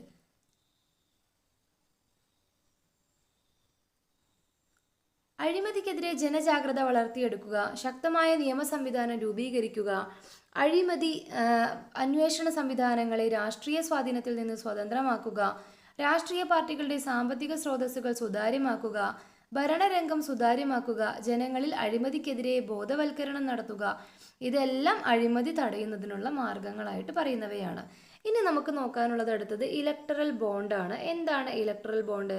ഇവിടെ വാർത്ത ഹെഡിങ് കൊടുത്തിട്ടുണ്ട് അല്ലേ. ഇലക്ടറൽ ബോണ്ട് സുപ്രീം കോടതി റദ്ദാക്കി. ഇലക്ടറൽ ബോണ്ട് ഭരണഘടനാ വിരുദ്ധം എന്ന് പറഞ്ഞു സുപ്രീം കോടതി. ഇലക്ടറൽ ബോണ്ട് കൈക്കൂലിയായി മാറാം സുപ്രീം കോടതി. ഇത്തരത്തിൽ നൽകിയിരിക്കുന്ന വാർത്താ തലക്കെട്ടുകളാണ്. ഇത് ഇലക്ടറൽ ബോണ്ട് സുപ്രീം കോടതി റദ്ദ് ചെയ്യുന്നതിനെ കുറിച്ചുള്ള വാർത്തകളാണ് അല്ലേ. അപ്പോൾ എന്താണ് ഇലക്ടറൽ ബോണ്ട്? വ്യക്തികൾക്കും കോർപ്പറേറ്റുകൾക്കും തങ്ങൾക്ക് ഇഷ്ടമുള്ള തുക ഏതെങ്കിലും രാഷ്ട്രീയ പാർട്ടിക്ക് സംഭാവന ചെയ്യാൻ ആവിഷ്കരിച്ച പദ്ധതിയാണിത്. 2017-18 കേന്ദ്ര ബജറ്റിലൂടെയാണ് ഇലക്ടറൽ ബോണ്ട് അവതരിപ്പിച്ചത്. തൊട്ട് മുമ്പത്തെ സംസ്ഥാന ലോകസഭാ തിരഞ്ഞെടുപ്പുകളിൽ പോൾ ചെയ്ത് ആകെ വോട്ടിൻ്റെ 1% കുറയാതെ വോട്ട് നേടുകയും തിരഞ്ഞെടുപ്പ് കമ്മീഷനിൽ രജിസ്റ്റർ ചെയ്യുകയും ചെയ്തിട്ടുള്ള എല്ലാ പാർട്ടികൾക്കും ഈ ഒരു ബോണ്ടിലൂടെ പണം സ്വരൂപിക്കാൻ സാധിക്കും. 1000 മുതൽ 1 കോടി രൂപ വരെ സ്ഥാപനങ്ങൾക്കോ വ്യക്തികൾക്കോ അവർക്ക് ഇഷ്ടമുള്ള തുകയ്ക്ക് SBI വഴി ബോണ്ട് വാങ്ങാൻ സാധിക്കും. സംഭാവന എന്ന വിഭാഗത്തിൽ വരുന്നതിനാൽ ഈ തുകയ്ക്ക് നികുതി ഇളവ് ലഭിക്കുന്നതാണ്. അതുപോലെ ദാതാക്കളിൽ നിന്നും ലഭിക്കുന്ന ബോണ്ടുകൾ രാഷ്ട്രീയ കക്ഷികൾ 15 ദിവസത്തിനകം പണമാക്കി മാറ്റണം എന്നും പറയുന്നുണ്ട്. ബോണ്ടുകളുടെ സുതാര്യതയും നിയമസാധുതയും പരിശോധിച്ച് 2024 ഫെബ്രുവരി 15 സുപ്രീം കോടതി ഇലക്ട്രൽ ബോണ്ട് റദ്ദാക്കുകയും ചെയ്തു. 2024 ഫെബ്രുവരി 15 എന്ത് ചെയ്തിട്ടുണ്ട്? സുപ്രീം കോടതി ഇലക്ട്രൽ ബോണ്ട് റദ്ദാക്കിയിട്ടുണ്ട്. ഇലക്ട്രൽ ബോണ്ട് മൗലികാവകാശത്തിന് വിരുദ്ധമാണെന്ന് കണ്ടിട്ടാണ് സുപ്രീം കോടതി ഇങ്ങനൊരു വിധി പറഞ്ഞത്. ഇനി അടുത്ത് നമുക്ക് നോക്കാനുള്ളതാണ് രാഷ്ട്രീയത്തിൻ്റെ ക്രിമിനൽ വൽക്കരണം, ക്രിമിനലൈസേഷൻ ഓഫ് പൊളിറ്റിക്സ്. ജനാധിപത്യം നേരിടുന്ന മറ്റൊരു പ്രധാന വെല്ലുവിളിയാണ് രാഷ്ട്രീയത്തിൻ്റെ ക്രിമിനൽ വൽക്കരണം. രാഷ്ട്രീയ പാർട്ടികളിലെ നേതാക്കളോ പ്രവർത്തകരോ ക്രിമിനൽ പ്രവർത്തനങ്ങളിൽ ഏർപ്പെടുന്നതോ ക്രിമിനൽ പ്രവർത്തനങ്ങളെ പ്രോത്സാഹിപ്പിക്കുന്നതോ ആയ പ്രവണതയാണ് നമ്മൾ രാഷ്ട്രീയത്തിൻ്റെ ക്രിമിനൽ വൽക്കരണം എന്ന് പറയുന്നത്. കൂടാതെ കുറ്റകൃത്യങ്ങളിൽ ഏർപ്പെടുന്നവർ രാഷ്ട്രീയത്തിൽ ഇടപെടുന്നതും രാഷ്ട്രീയത്തിൻ്റെ ക്രിമിനൽ വൽക്കരണമാണ് എന്ന് പറയുന്നുണ്ട്. ജനങ്ങളെ ഭയപ്പെടുത്തി ഏതെങ്കിലും പാർട്ടിക്ക് അനുകൂലമായി വോട്ട് ചെയ്യാൻ പ്രേരിപ്പിക്കുകയോ അതിനുള്ള സാഹചര്യം ഒരുക്കുകയോ ചെയ്യുന്നതും ജനാധിപത്യത്തിൻ്റെ മൂല്യച്യുതിക്ക് കാരണമാകുന്നു. ക്രിമിനൽ പശ്ചാത്തലമുള്ളവർ രാഷ്ട്രീയ പാർട്ടികളുടെ നേതൃത്വത്തിൽ എത്തുന്നതും ഭരണാധികാരികളാകുന്നതും പൗരർക്ക് ജനാധിപത്യ സംവിധാനത്തിലുള്ള വിശ്വാസ്യത നഷ്ടപ്പെടുത്തുന്നു. ക്രിമിനൽ കുറ്റങ്ങളിൽ വിചാരണ നേടുന്നവരെയും ശിക്ഷിക്കപ്പെട്ടവരെയും തിരഞ്ഞെടുപ്പിൽ മത്സരിക്കുന്നത് വിലക്കിക്കൊണ്ടുള്ള തിരഞ്ഞെടുപ്പ് പരിഷ്കാരങ്ങൾ, ശക്തമായ നിയമ സംവിധാനങ്ങൾ, രാഷ്ട്രീയ രംഗത്തെ ക്രിമിനൽ വൽക്കരണത്തിനെതിരെയുള്ള ബോധവൽക്കരണം, ഇതെല്ലാം രാഷ്ട്രീയത്തിൻ്റെ ക്രിമിനൽ വൽക്കരണം ഇല്ലായ്മ ചെയ്യുന്നതിന് സ്വീകരിക്കാവുന്ന മാർഗങ്ങളാണ് എന്ന് പറയുന്നുണ്ട്. ഇനി അടുത്തതാണ് കൂറുമാറ്റം. എന്താണ് കൂറുമാറ്റം നമുക്ക് നോക്കാം. 1967 തിരഞ്ഞെടുപ്പിന് ശേഷം ഇന്ത്യൻ രാഷ്ട്രീയത്തിൽ രൂപപ്പെട്ട മറ്റൊരു പ്രവണതയാണ് കൂറുമാറ്റം. എപ്പോഴാണിത് രൂപപ്പെട്ടത്? 1967 തിരഞ്ഞെടുപ്പിന് ശേഷമാണ്. ഒരു പാർട്ടിയുടെ സ്ഥാനാർത്ഥിയായി ഇലക്ഷനിൽ മത്സരിച്ച് തിരഞ്ഞെടുക്കപ്പെട്ട ജനപ്രതിനിധി സ്വന്തം പാർട്ടിയെ ഉപേക്ഷിക്കുകയോ മറ്റൊരു പാർട്ടിയിൽ ചേരുകയോ ചെയ്യുന്നതിനെയാണ് കൂറുമാറ്റം എന്ന് പറയുന്നത്. എല്ലാവർക്കും ക്ലിയർ ആയല്ലോ എന്താണ് കൂറുമാറ്റമെന്ന്? തിരഞ്ഞെടുപ്പ് കാലത്ത് വോട്ടർമാർ ജനപ്രതിനിധികളിൽ അർപ്പിച്ച വിശ്വാസത്തെ വഞ്ചിക്കുന്ന സാഹചര്യമാണ് ഇവിടെ ഉണ്ടാകുന്നത്. ഇത് പലപ്പോഴും ഭരണ പ്രതിസന്ധി സൃഷ്ടിക്കുകയും ജനാധിപത്യത്തിന് വെല്ലുവിളി ഉയർത്തുകയും ചെയ്യുന്നുണ്ട്. പിന്നീട് കൂറുമാറ്റത്തിന് തടയിടുന്നതിനായി 1985 52-ാം ഭരണഘടനാ ഭേദഗതി പ്രകാരം കൂറുമാറ്റ നിരോധന നിയമം പാർലമെന്റ് പാസ്സാക്കിയിട്ടുണ്ടായിരുന്നു. ഇത് ഇമ്പോർട്ടൻ്റ് ആണ്. എന്നാണ് ഭരണഘടനാ ഭേദഗതി നിലവിൽ വന്നത്? 1985 52-ാം ഭരണഘടനാ ഭേദഗതിയാണ്. രാഷ്ട്രീയ പാർട്ടികൾ അവരുടെ അംഗങ്ങളുടെ കൂറുമാറ്റം തടയാൻ വ്യത്യസ്ത തന്ത്രങ്ങൾ സ്വീകരിക്കാറുണ്ട്.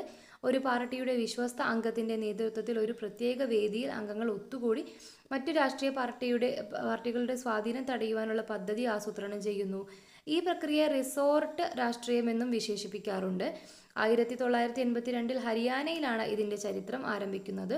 തുടർന്ന് കർണാടകം, ആന്ധ്രാപ്രദേശ്, ഗുജറാത്ത്, ഉത്തർപ്രദേശ്, ബീഹാർ, മഹാരാഷ്ട്ര, ഉത്തരാഖണ്ഡ്, തമിഴ്നാട് തുടങ്ങിയ സംസ്ഥാനങ്ങളിലെല്ലാം ഈ ഒരു പ്രവണത ഉണ്ടായിട്ടുണ്ട്.